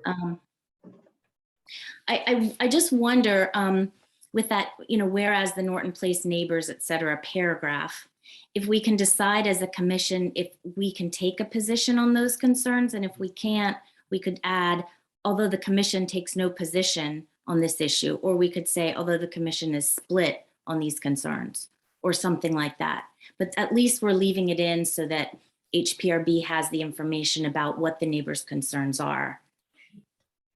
I don't know if people could agree on that, but that seems like a good way. I That's a nice hear that, compromise. but these are still neighbors. I appreciate that, but they're still neighbors' concerns. So it's Right, so- something. Right. So I'm saying leaving it all in, and then at the very end saying, although the commission is split on these concerns, or although the commission takes no position on these concerns, or something like that. But to leave the language in to state what the concerns are. Yeah. And I don't know if we are split on this issue, but it sounds like we are. Yeah, for me, I don't know that I see enough upside in removing it. And I also am sort of inclined to maintain the integrity of Commissioner McWood's resolution as it is, you know, minor tweaks here and there, but I think this is maybe more than what she would have allowed. That's just my 2 cents.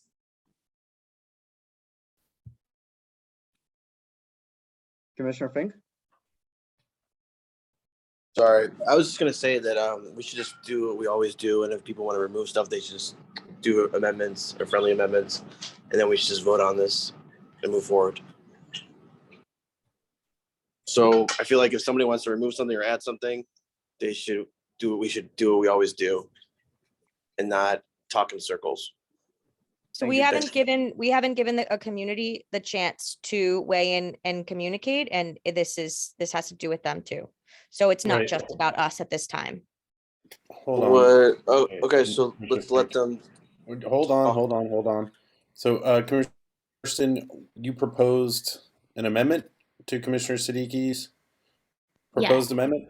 Okay. Yes, I guess that's right. Thanks for helping me through the procedure of it all. No I problem. recommend that Commissioner- before we have amendments, that we hear what the community has to say, because we haven't heard from them. And these are making We'll get there. Don't worry, changes Commissioner Boucher. Oh, okay. We'll get there. We just want to make sure, I just want to make sure that that we have sort of a cogent thing to present for discussion past this, past our own commissioner discussion. So Commissioner Gersten, your proposal. So yes. Oh, sorry. Go ahead.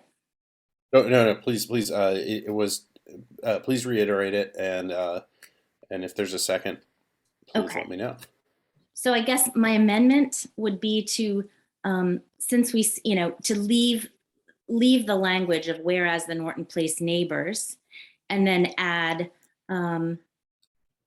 although the commission takes no position on these issues, to kind of emphasize that some commissioners seem to believe that these concerns are relevant, and I'm one of those, and other commissioners don't believe that, this language is relevant to put in the resolution. So we could leave it in and just put that little bit in. Commissioner Siddiqui, do you accept that amendment? I will accept that amendment. Okay. Could you do me a favor to just update your text in the Google Doc as this goes? Thank you. So that amendment, it's changed, modification did not need a second. Thank you. Okay, so we'd be voting on Commissioner Siddiqui's amendments, but as amended by Commissioner Gersten. But before we do so, we'll go to the community to talk about the proposal, the resolution as amended by Commissioner Siddiqui, or with the proposed amendments. The discussion will have to remain germane to Commissioner Siddiqui's amendments. After that, we'll vote on Commissioner Siddiqui's amendments, whether to include them, and then we'll move to discussion of the resolution as a whole. Okay, so let's see. Thank you, Commissioner Siddiqui. Can I? Ms. Hobbs? Sorry. Oh, go ahead, Commissioner Baggett. Can I suggest before we go down this hole, because this has been presented and the community has been allowed to comment at 2 planning and zoning committee meetings on this project for, I think both of them are over an hour. So I would like to limit or suggest limiting public comments in this forum to a reasonable 1 to 2 minutes and not regurgitate everything that we've already heard, please.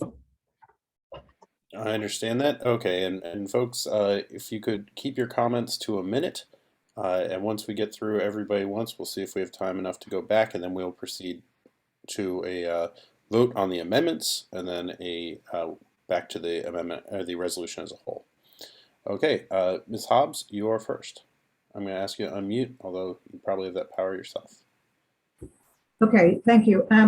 Just to clarify, at this point, am I commenting on the resolution or the comments I was going to make on the issue? You are commenting on Commissioner Siddiqui's proposed amendments, which recognizing I'll have additional comments when the community is able to make their comments. I would encourage the ANC to accept Commissioner McWood's resolution as it was written. She is the representative of the area in question. She has prepared a very thoughtful, thorough resolution, and I would urge the commissioners to accept the resolution and pass it on. Thank you. Thank you. Okay. Ms. Alker? Thanks. I think this is the first ANC meeting I've attended in a long time. I've lived in DC for a long time, and was pretty active in a lot of issues. But I'm really kind of dismayed and shocked that our commissioner is absent due to a family emergency. She's presented a very thoughtful resolution. We've tried as a community to be very constructive about this project and to work with Beck, the developer, in good faith. And, you know, folks have some concerns, but truly we've been trying to be very constructive. And the fact that some commissioners, first of all, you just tried to limit public input, okay? And secondly, that you're not going to vote on her resolution and try to take out neighbors' concerns. That's what the ANC is doing. A commissioner who doesn't even represent our area. I'm really dismayed by that. I think you all should recognize that we have tried to be very constructive and work with Beck, and I think he'll say that himself. And that we have some concerns, but they're not major. We're supporting the basic concept here. And frankly, I think all of you should just support the resolution. Thank you, Ms. Alker. Whoever's got, I think that's me with the timer, isn't it? I gotta find it now. There we go. Sorry, apologies for the incessant beeping. Mr. Ward and then Ms. Lepard. Yeah, I mean, the only comment I wanted to make, and it's unfortunate that Commissioner McWood isn't here, but I think the compromise is good. And I think the way Commissioner McWood structured the resolution sort of implies it. I've never known Commissioner McWood not to take a firm stance on something that she believes in the resolutions that she writes, which are typically very detailed. In this case, she is not speaking for herself. She's speaking for the neighbors. And so if she had agreed with what the neighbors were saying, she would have voiced those concerns herself. So I think the compromise pretty much, captures that, and I think it's a good one. That's all I had to say. Thanks. I'm sorry. Were you referring to Commissioner Gerson's additional language as the compromise that was accepted? Yeah, that's what I was referring to. Is what Okay, Commissioner great. Gerson Thank you. Just recommended. want to make sure. Thank you. Thank you, Ms. Lepard. Yes, thank you. I don't think anybody should be putting words in Commissioner McWood's mouth tonight, Mr. Ward, and she's not here, and she never misses a meeting, as you all know, and is very dedicated to her SMD, which I am a part of. I'm the president of the Cleveland Park Historical Society. I sit in the ARC meetings. I think the neighbors have worked a lot with the developer and the developer has tried to meet them. So I think you see a lot of positive movement here, but the major problem is historic compatibility. And there's a lot of language in Commissioner McWood's resolution and in the ARC resolution and the ARC report that discuss this. It's a lack of compatibility with the townhouses to the south that are in the district, with things across the street. This is a gateway to the historic district. That corner of 34th and Norton Place is very important. So as you're looking out to Wisconsin Avenue from Norton Place and the sides, yeah, the east is an important facade because it looks back into the historic district. The south they're all important facades. So Thank you, Ms. Lepard. and his landscaping is part of the HPRB always considers landscaping. So to throw that out the window is just ridiculous. I've been at dozens, if not hundreds of HPRB meetings, and they always consider landscaping. Okay, thank you very much. Are there further community comments? Ms. Sedina? Hi. I apologize if I mispronounced your last name. No, you did perfectly. Thank you. Hi. So yes, I'm on Norton Place as well. And as has been stated, I'm not sure how much Commissioner Siddiqui has been following things, but I think I've been on at least 4 calls with the developer, and we are having a really productive series of iterative discussions, the neighbors and Beck, And so I'm not sure why there is a sense of, there almost seems to be a sense coming from you, Commissioner Siddiqui, that there was a conflict here. But as a neighbor, I've got to say, I don't think so. I think it's just been a conversation where we're expressing, you know, what is a historic district? What is historic preservation? It's a feel.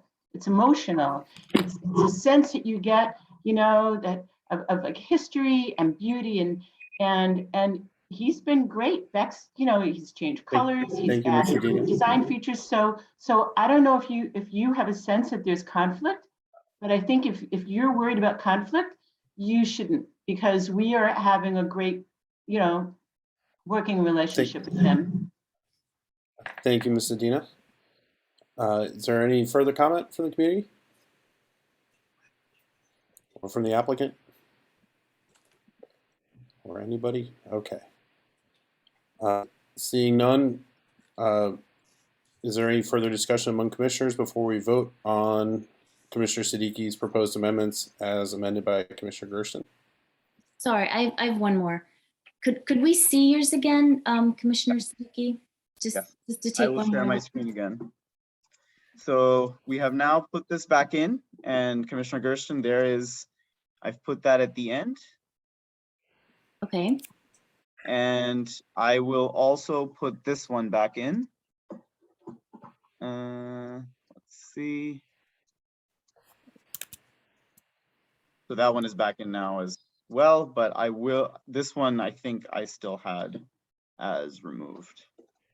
So I just want to look at that one more time because it's a little small on my screen. Yes, I'm sorry. Oh, I'm sorry. Yeah, I just want to, I guess I can see it on my sheet, be it further resolved, the ANC request.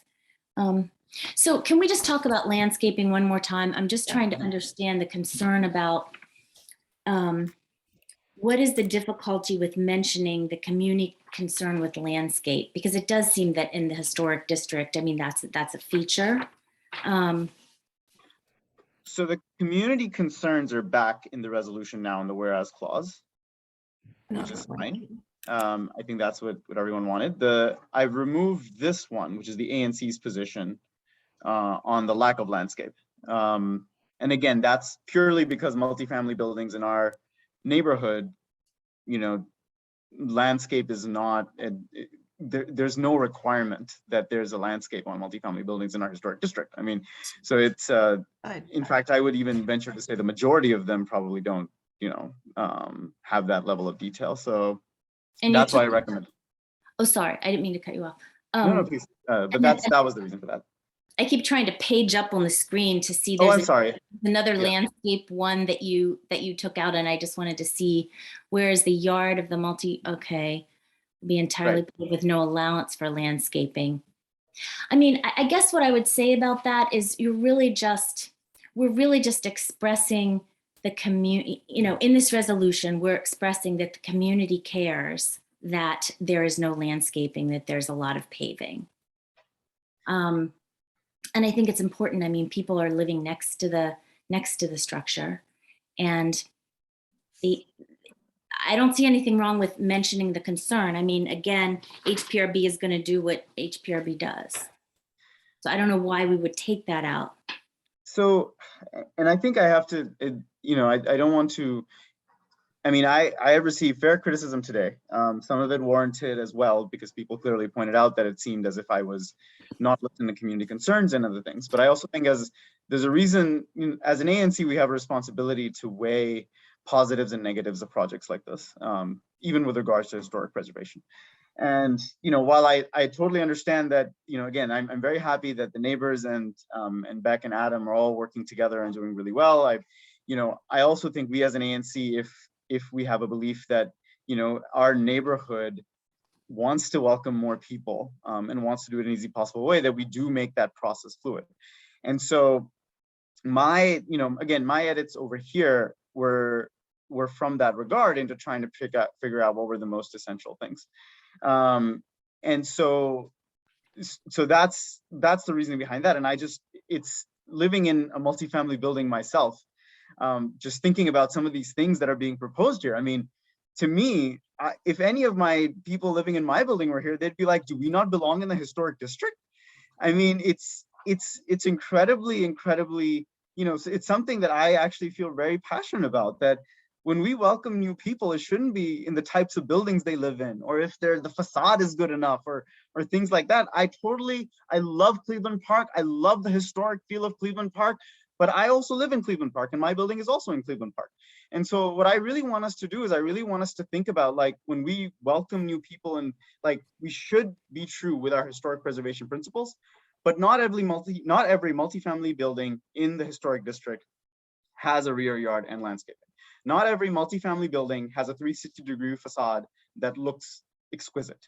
And I think that's what, as an ANC, we should be voting on. And so my amendments here aren't saying no to the community concerns or anything like that. I am weighing, as an elected official, what my constituents also want to see happen in our neighborhood. So that's all, Commissioner Gersten. It's not about not bringing up a concern. It's about, for me, balancing that concern. But Commissioner Siddiqui, you are correct. Not all multi-unit buildings have a rear and side yard, and therefore it's not applicable in those occasions. Here's an occasion where it should be addressed, and I thank you for being flexible. But we're not asking, you mentioned earlier about the commission has a responsibility to make decisions and make thoughtful decisions. And typically those decisions are, yes, we agree, or no, we don't. But these whereases and resolves aren't taking a position either way. We're not discouraging and we're not encouraging. The resolution reads to really make a request to take a look, to consider. We're not telling them not to do it, and we're not saying that they should do it. It's just pointing out that please take a look. So I think that should, I hope, would speak to your concern that the ANC at times is taking positions that doesn't make it friendly to come into 3C, because if that were the case, we would be nixing the whole thing. And that's not what's happening here. We're asking them to take a look. It would be like you're one of your students. You'd be asking them to take a second look at what they presented for consideration. You don't say yes or no. We're kind of guiding them, because the commission is here to advise, assist, and direct. And in this case, we're just advising, we're just suggesting, we're not saying yes or no. So I guess to me, it's not harmful verbiage, because it really is not taking a position. We're just asking them to use their expertise, HBRP's expertise, and figure it out. And that's what you do when you make a request to look at something or to take a second look. It's not saying yes, and it's not saying no. Thank you. And I also just wanted to respond, Commissioner Siddiqui, just briefly. I mean, I think Cleveland Park Historic District, it's very special.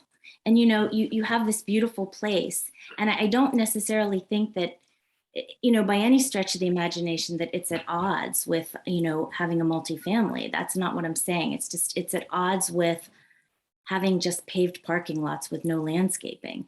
Everybody belongs in Cleveland Park, of course. I just don't like to see our beautiful places not respected. So that's just where I'm coming from. Bishop Baggett? Yeah, so I just want to say that, in Adam and Beck, please correct me if I'm wrong, that I've been in the planning and zoning committee meetings on this both times that it was held. The landscape issue seems to not be landscaped because there's a requirement for the neighbors to have a amount of parking for this project, and that's preventing the landscape from being landscaped. It's going to be a parking lot, right? So we can't have it both ways. And I brought this up in the back and forth with the commissioners of this seems like a poison pill. So, I bringing that up, the reason why there's not landscape is because there's a demand for parking. So with that, I'd like to move to call the question here on the amendments as proposed or the resolution as proposed with the amendments as suggested here. So if I can get a second, we can have No, a you vote on can't. this. We have to go through each one. It can't be No, the Maureen, resolution as Maureen, proposed. no, we're not. We Second. so hold on, Jason. Because we don't agree with the individual amendments. So no. No, You the can't just make the amendments changements. There's no friendly amendments accepted and then to vote on something that we never agreed with in the first place. No, Vicky proposed to Swale an amendment that was accepted as friendly. I hear you, And but this so- last, these pieces don't need to be removed. She added this at the end, but there's 2 paragraphs, whereas the rear yard of the multifamily building will be entirely paved with no allowance for landscaping. And then the last, be it further resolved, there's no reason to remove those.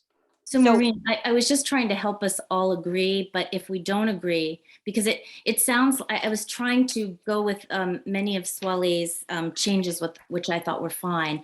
But at the end of the day, I don't want to vote for the amendment if the landscaping language is taken out. So I'd rather vote for the original resolution. So I guess that means I would vote against the amendment, and we would vote against the amendment, right? Am I? Okay. So that, okay. So the procedures that we'll be voting first, because of the call to question, which has been seconded, about closing debate and then voting on Swale's amendments as he accepted, including the amendments he accepted from Vicky, voting on whether to include those amendments on the resolution. And then The document depending on as how it currently is, because that's what I'm Yes. using. Okay. we are voting to accept the changes to the document. And then we vote on the resolution Okay. as a whole. So if okay. I'm sorry. So if the document is changed, then the document is changed, and then we vote whether or not to accept Swale's. No, so okay, so there's 2 votes. First one that happens is voting in closed debate. That's the call to question as proposed by Commissioner Paget, seconded by Commissioner Fink. Then, if that passes, we then move to a vote on Swale's amendments as they're written. Then that becomes the full resolution. Then, if they pass, then we vote on we have discussion and vote on the resolution as amended or not amended. Because we have to agree to Swale's amendments or just agree not to put them in. Whatever the vote is, we have to do that before we then vote on the entire resolution. So then if Swale's amendments fail, then So they never We're back should to have we're back to square one. then we go back to Nancy's original. Then we vote on Nancy. Correct. Okay. Correct. Yes. Point Okay. of Is everybody clear? Point of clarification, though. Certainly. I thought I heard you say at the top of this conversation that we would be voting on each I of did. You're correct. I did, Commissioner Reba, and then I corrected myself a little later after we had a little more discussion because I went to double check Robert's rules. So we're voting on the amendments as a whole. You can afterwards, if Commissioner Siddiqui's amendments fail and you want to propose a single amendment, you could do that. If I may, at what point would we be voting on Commissioner Gerston's suggestion or friendly amendment? It's already included. It was considered, Commissioner Siddiqui considered a friendly amendment and therefore adopted it into his amendment. Is there a reason why we can't vote on her resolution as is and see if that passes? And if it, I mean, I'm having trouble why this is defended by a commissioner who doesn't agree with it. And then we're voting on amendments by that commissioner that are in contradiction of the original commissioner's and community's words. This is So really Commissioner Boucher, hard we to always understand. vote. Okay, so we always vote on the amendments before we vote on the final resolution, right? But the first document we're seeing is with these amendments, right? No, that's not the first document we're seeing. The original document's on our website. It's been emailed around, had discussions. I believe Commissioner Siddiqui read the resolve clauses for it. We have so we're going after we vote on amendments, because if we vote on Commissioner McWood's original resolution, that would be the end of the matter. There would be no going back and amending it. So the idea is you vote on amendments first procedurally, and then whether the amendments are taken or not, you then move to the final resolution and whether it includes those amendments or not. Does that make sense? Well, the thing for me is, while I think my stance has been pretty clear, where Commissioner Siddiqui wordsmithed a word or two, I actually agreed with that. While I didn't agree with the bulk, I agreed with those wordsmith elements. So I don't know. Can I propose something? Why don't we vote on my amendments as they stand right now? Commissioner Siddiqui, sorry, first thing we have to do is whether we're voting to close debate on your amendments. And Commissioner Reba, the sort of wordsmithing, nitpicking edits, those can be addressed normally after a resolution is passed. So I'm not sure we need to go through and amend the correct spelling of facade or district or anything. Oh, no, it wasn't that. There was some changes in urges versus request and some other minor changes. Okay, well, if you do want to, if Commissioner Siddiqui's proposals do not pass and you want to propose those, you're welcome to. But the vote right now is to close debate on Commissioner Siddiqui's amendments. And it's been seconded.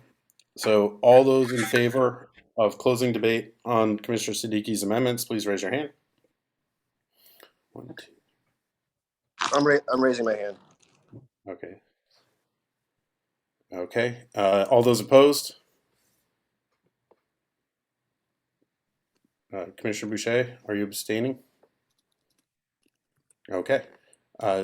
So debate is closed on that. Now we move to a vote on the amendments to the resolution as proposed by Commissioner Siddiqui and modified by Commissioner Gersten.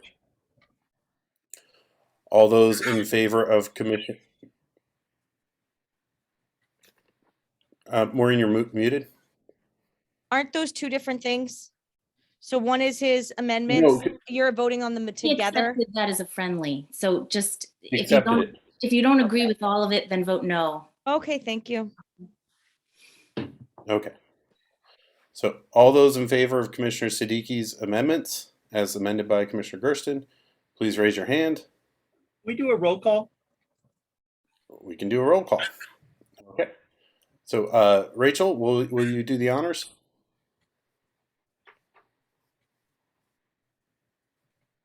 Can you hear me now? I Sorry. can hear you now. I was trying to do it with my headset, but that obviously didn't work. Okay, give me 1 second. Sure. Commissioners, everybody's familiar with what we're voting on. Yes is in support of Commissioner Siddiqui's amendments. No is in opposition. Great. Okay, Commissioner Reba. No. Commissioner Fink. Oh, sorry. I mean, yes. Commissioner Pagets. Yes. Commissioner Finley. Yes. Commissioner Siddiqui. Yes. Commissioner Hoyt. No. Commissioner Boucher. No. Commissioner Gersten. No. All right. The motion fails. So we're back to the original resolution. And I think we've had good discussion on this among commissioners on the resolution itself. I'd like to make a motion to move this question. Okay, well, I was going to ask for community discussion of the resolution as it stands, just to be a completist. This is the resolution as drafted by Commissioner McWood and originally presented before amendments. If you have anything to say, please raise your hand. I've put the original resolution in the chat, Okay. so that's what it looks like right now. Great, thank you, Commissioner Siddiqui. Bonnie, go ahead.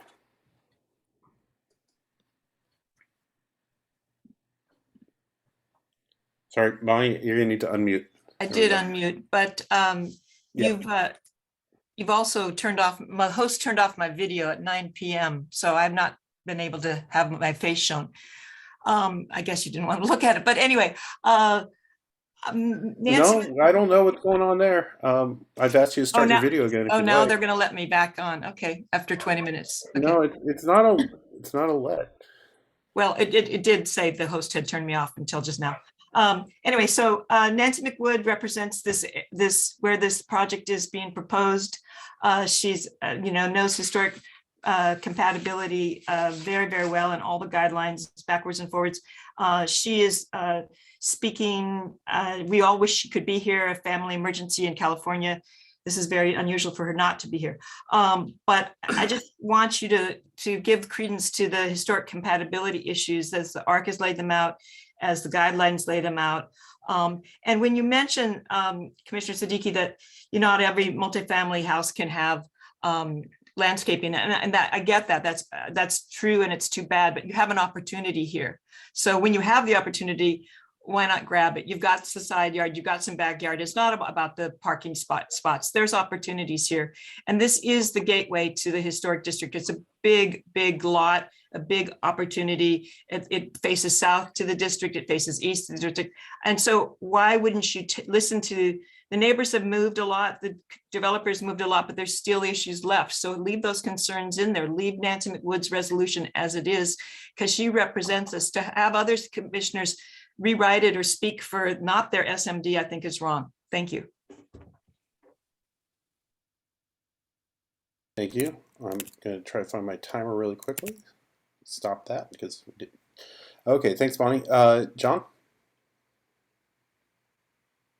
Super, thanks a lot. I'm pleased to see that the resolution passed. I'm a neighbor on Norton Place, and we have been in touch. And Beck, I can say we first got together to talk about this back in September, actually. So it's been a while. We've had what people have, I think, characterized rightly as very constructive meetings, and the project has improved a lot. That doesn't mean we don't still have concerns, and I think those are reflected as well in Nancy McWood's resolution, which I'm pleased to see has passed. I think I can say that on behalf of all of our neighbors nearby.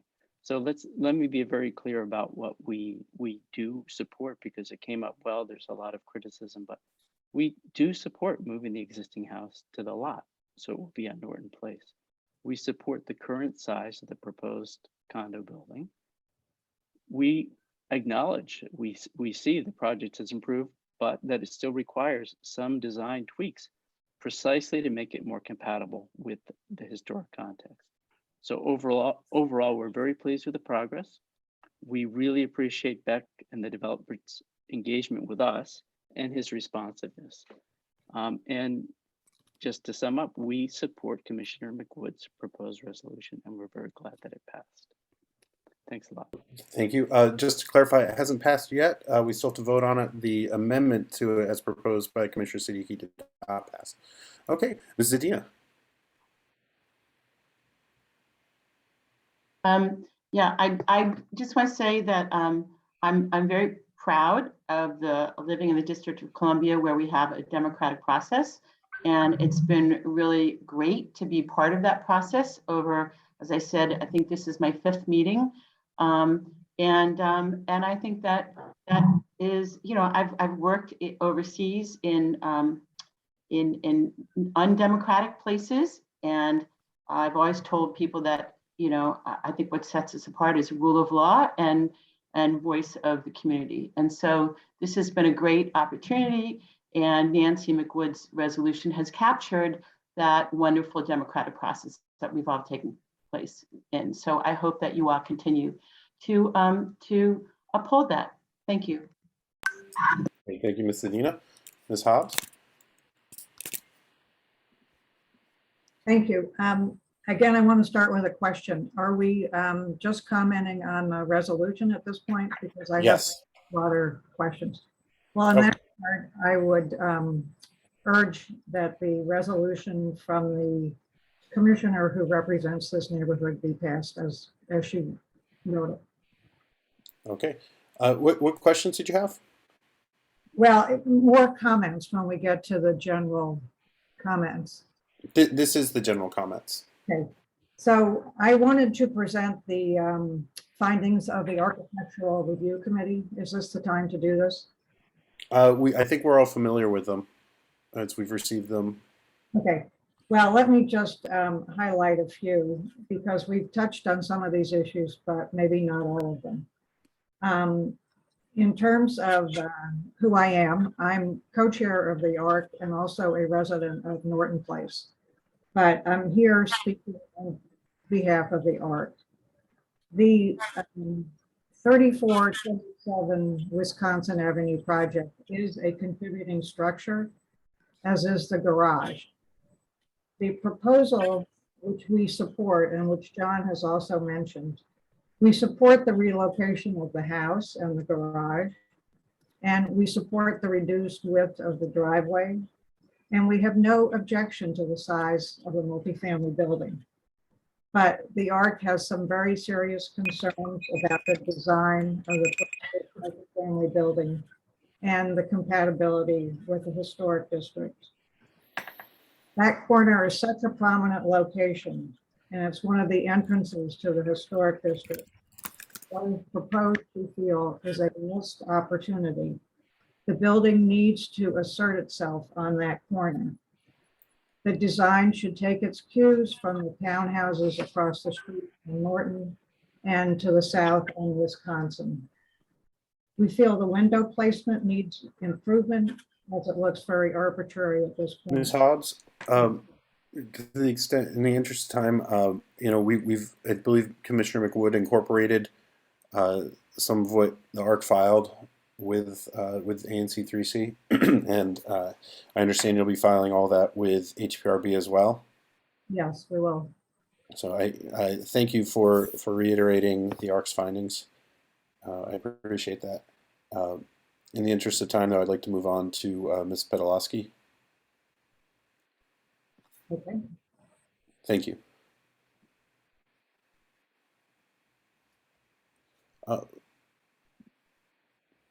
Could you? There we go.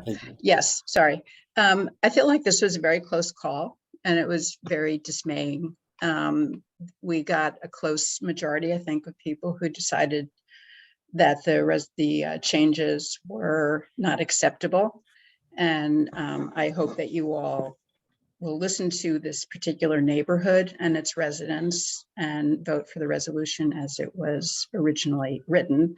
And I hope that you all remember when your own particular SMD has some issues that you're going to be looking for support from your fellow commissioners. And, you know, this is just one building in a neighborhood. It's not an entire neighborhood.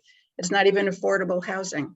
So the neighborhood has worked with this group, and I really hope that you all decide to vote for the resolution. Thank you. Great, thank you so much. Does anybody else from me have comments to make? All right.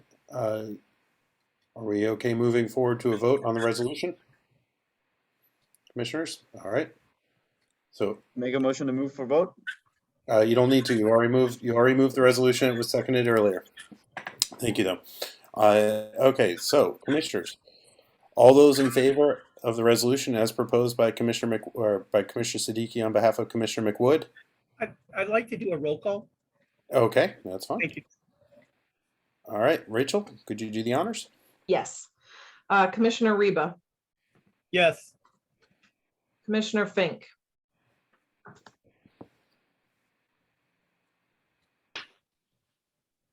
Rachel, why don't you come back to Commissioner Fink? Okay. Commissioner Pagas. No. I think we voted on this. I'm sorry, I didn't hear you. No. Okay, thanks. Commissioner Finley. Yes. Commissioner Siddiqui. No. Commissioner Hoyt. Yes. Commissioner Boucher. Yes. Commissioner Gersten. I'm so sorry that I just lost it for a second. What are we voting on? Which resolution? Nancy's resolution. Oh, I vote yes on that. Commissioner Fink. No. Okay. Okay, Rachel, I tally that as 5-3 in favor of Commissioner McWood's resolution. Is that correct? Yes. Okay, thank you. All right, thank you all. Moving on to the next part of our agenda, I believe is other business. So we'll start with the secretary's report. Oh, We forgot Maddie's. Maddie's. Commissioner Finley, we Oh my goodness, that is a great point. Thank you. I'm sorry. I forgot Maddie's. How could I forget Maddie's? Looking Thank forward you, to trying. everyone. Thank you. Thank you all. Okay, so we're moving to down to Woodley Park to talk about stipulated license. Commissioner Reba, can you lead the charge? Thank you. For a minute there, I didn't think you liked beer or pizza. Okay. Well, let me ask you before I introduce and share, am I going to end up reading the entire resolution or just the resolve? I think the resolves are great. Okay, cool. Well, let me, if I may, can I give some background? Please. Okay, thank you. Well, for some background, if those are not familiar with Maddie's Tap Room, they had a business down on 13th Street adjacent to City Center. And Maddie's Tap Room closed their 13th Street location, and they're looking and requesting to transfer their license from 1100 13th Street Northwest to 2619 Connecticut Avenue Northwest with various changes. I want to share that the licensee is requesting to decrease the total occupancy load inside the premises from 115 to 98, to decrease the seating of the outdoor sidewalk cafe from 50 to 28, to add an entertainment endorsement to the inside of the premises, and to change the hours of the outdoor sidewalk cafe. The hours for the live entertainment inside would be Sunday through Saturday, 8 a.m. to 11 p.m. The hours of alcohol sales, service, and consumption for inside the premises would be from Sunday through Thursday, 8 a.m. to 2 a.m. And then again on Friday and Saturday evenings from 8 a.m. to 3 a.m. For the outside cafe, the hours would be for sales of alcohol, beverage, and service and consumption would be Sunday through Saturday from 10 a.m. to 1 a.m. The purpose of this resolution is that Maddie's Tap Room, while requesting to transfer their license from downtown to Woodley Park, is that they're seeking a stipulated license which would allow the applicant to operate during a 66-day public notice prior to its new Class C business license being issued. So with that being said, I will go ahead and read the resolve. And if I could get a second, that would be appreciated so we can open the discussion. Second. I didn't read the resolve, but thank you for jumping on that. Therefore, be it resolved that ANC 3C supports the request for a stipulated license to allow Maddie's Tap Room LLC to operate for a 66-day period from the time ABRA placard is posted to the time the Class C business license is issued.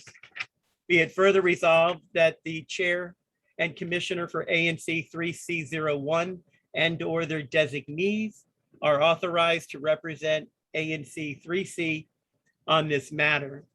I'd like to open up the floor, but if I may, not to sway votes of any sorts, I always like to give thanks and blessings to those that are willing and looking to do business in Woodley Park and to help rejuvenate our community and invest in our neighborhood. So I'm very thankful that they are coming up. They've had a good reputation with ABRA down at their previous location, and I don't expect that to be any different in Woodley Park. And while I'll have the applicant say a few words, I wanted to address the live entertainment portion of this stipulated license agreement And that is that sadly, DCRA includes bingo and trivia under the umbrella of live entertainment. So that's what Maddie's plans on hosting in Woodley Park. I look forward to a little bit of gambling myself. Hopefully I'm not gonna win a free burger if I win bingo, but I thank them for investing and believing in Woodley Park and wanting to be a part of our community. So thank you. And now I'll open up the floor. Thank you, Commissioner Finley. Thank you. Yes, your motion was seconded. So Commissioner discussion? Okay. Call the vote. Well, hold on, Jason. Let's find out if anybody in the community wants to speak to this. Okay. Seeing no discussion, we're moving to Commissioner Fink's wish here. So all those in favor of the resolution as read by Commissioner Reba, please raise your hand. All those, Commissioner Fink, can't tell what's going on in your image there. It's like a lightsaber. It does look like a lightsaber. There we go. He's got his hand raised. Okay, thank you. All those opposed? No opposition. Any abstentions? Okay, the motion passes. Thank you, Commissioner Reba, and I'm looking forward to trying Maddie's.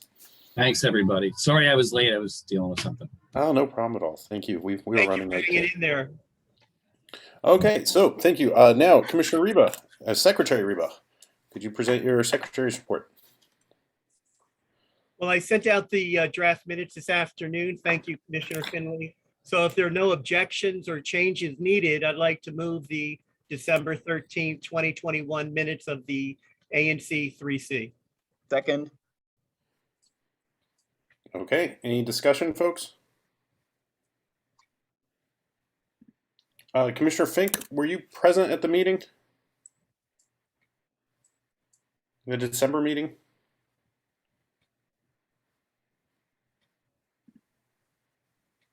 Is he present now? He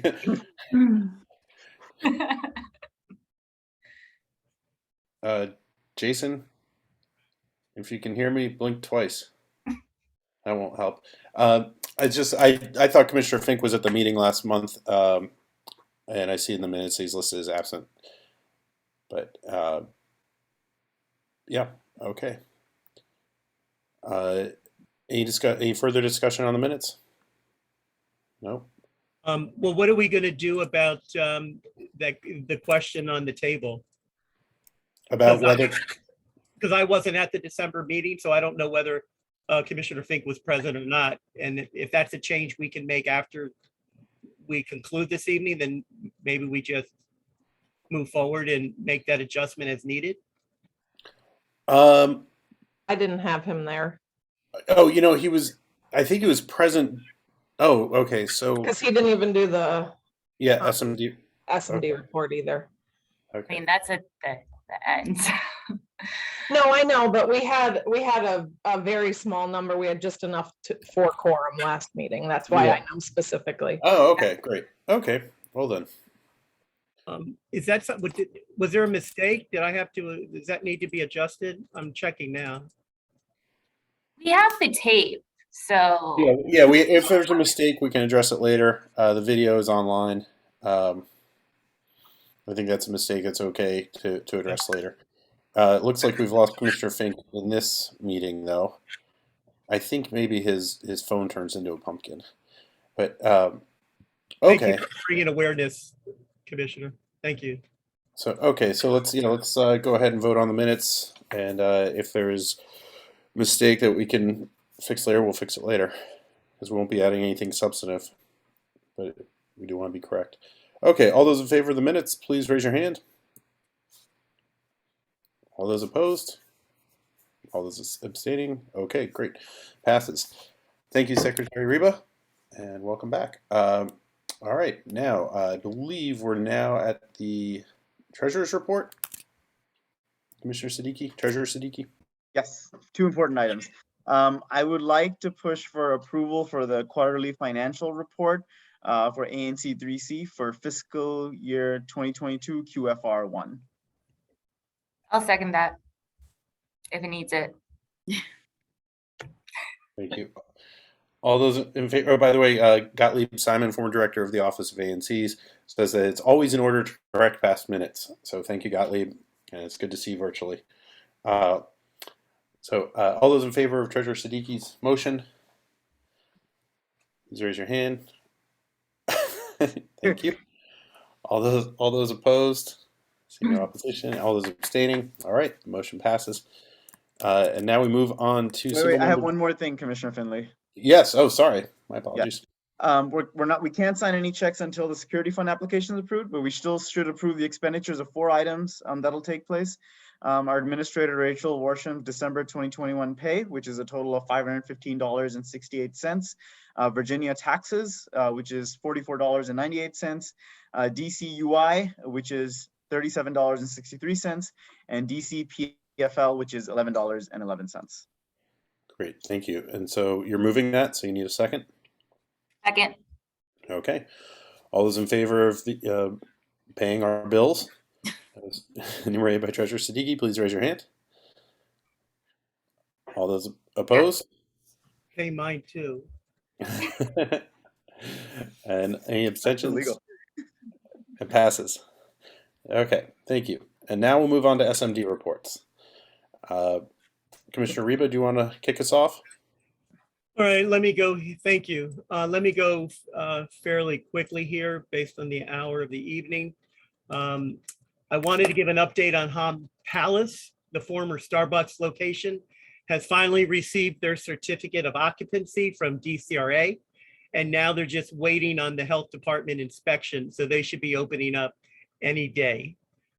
There are still talks in the works with the former Dunkin' Donuts location, but sadly, there's still no updates at this time. The Rock and Roll DC Half Marathon is upon us, slated for March 26, 2022. Details to follow. I will be presenting a resolution in February, and as always, it will be circulated, and the resolution I'm going to request to be on the consent calendar. Nothing has changed.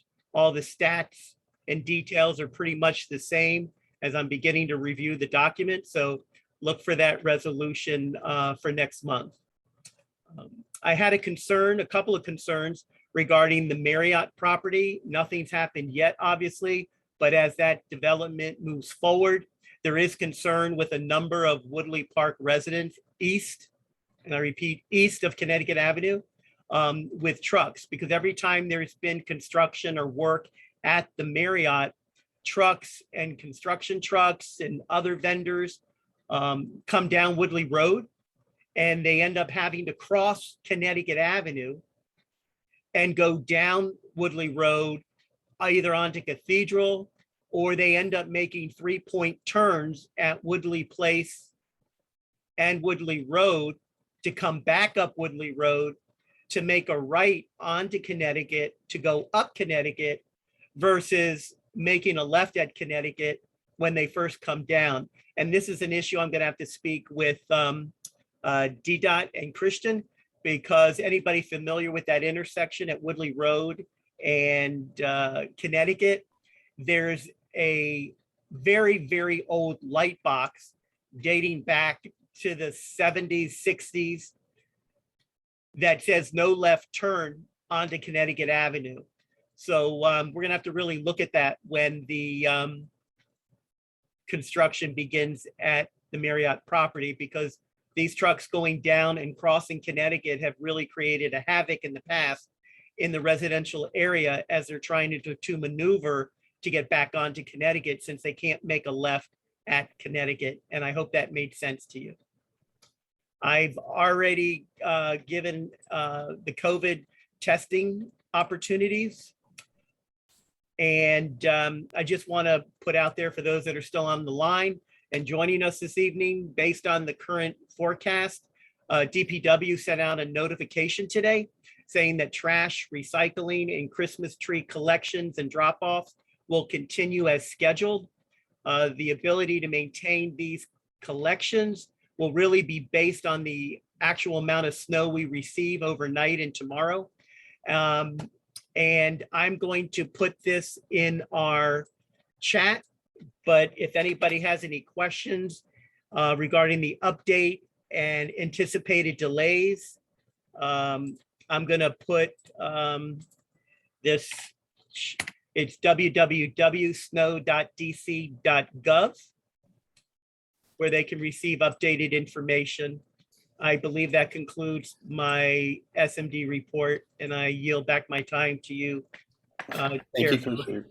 Okay, thank you. Commissioner Fink has left us for the evening, it looks like. Commissioner Pagets, do you have a quick update?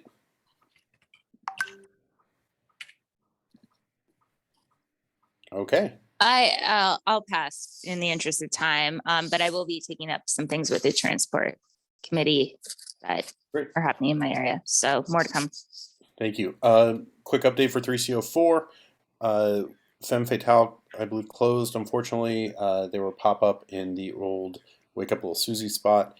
And good news, the dumpster outside St. Arnold's was filled with debris from where they had a fire, and the dumpster was removed. Those are my two big updates, and I look forward to giving more in February. Commissioner Siddiqui. Thank you. Just very quickly, the Hearst Park and Pool construction is moving along. However, we still are not receiving updates from DPW and DGS.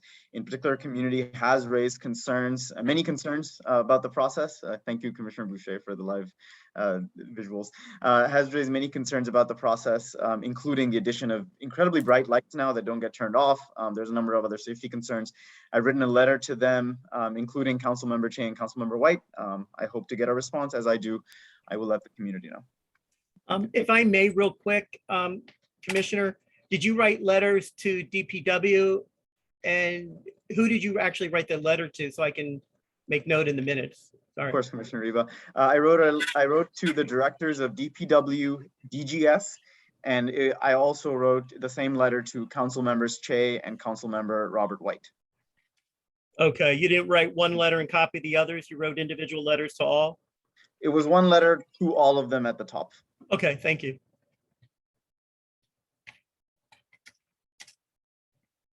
Thank you, Commissioner Siddiqui. Commissioner Hoyt. Quick update from me for 3CO6. I'm going to be connecting with the Transportation Committee as well as Christian from DDOT in regards to some parking issues that we're having with the construction work in my SMD. That's all from me. Great. Thank you. Commissioner Boucher.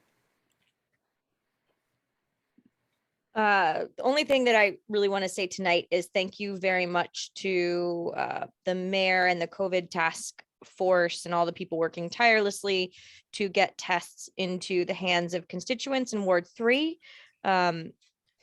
I waited in line at the Cleveland Park Library, my favorite library, and for half an hour, there were hundreds of people in front of me, hundreds.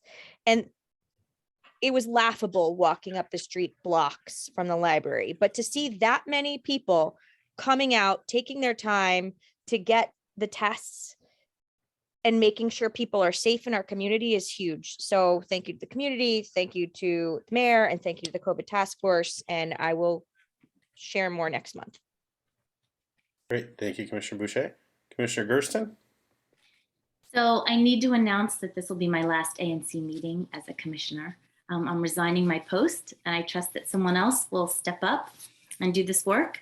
My husband and I just plan to do a lot of traveling over the next, year, and I just want 3CO8 to have a commissioner that can stay local. So I just thank you, all of you. It's been wonderful working together, and I wish you all the best. Thank you, Commissioner Gersten. Thank you for your service these past 3 years to 3C. And I hope you keep in touch. Okay, all that brings us to the end of our agenda this evening. Is there a motion to adjourn? Motion to adjourn. All right, great. All those in favor? Aye. Aye. Great. All right, I'll take care. Take care, everyone. Bye. Good night, everyone. Aye.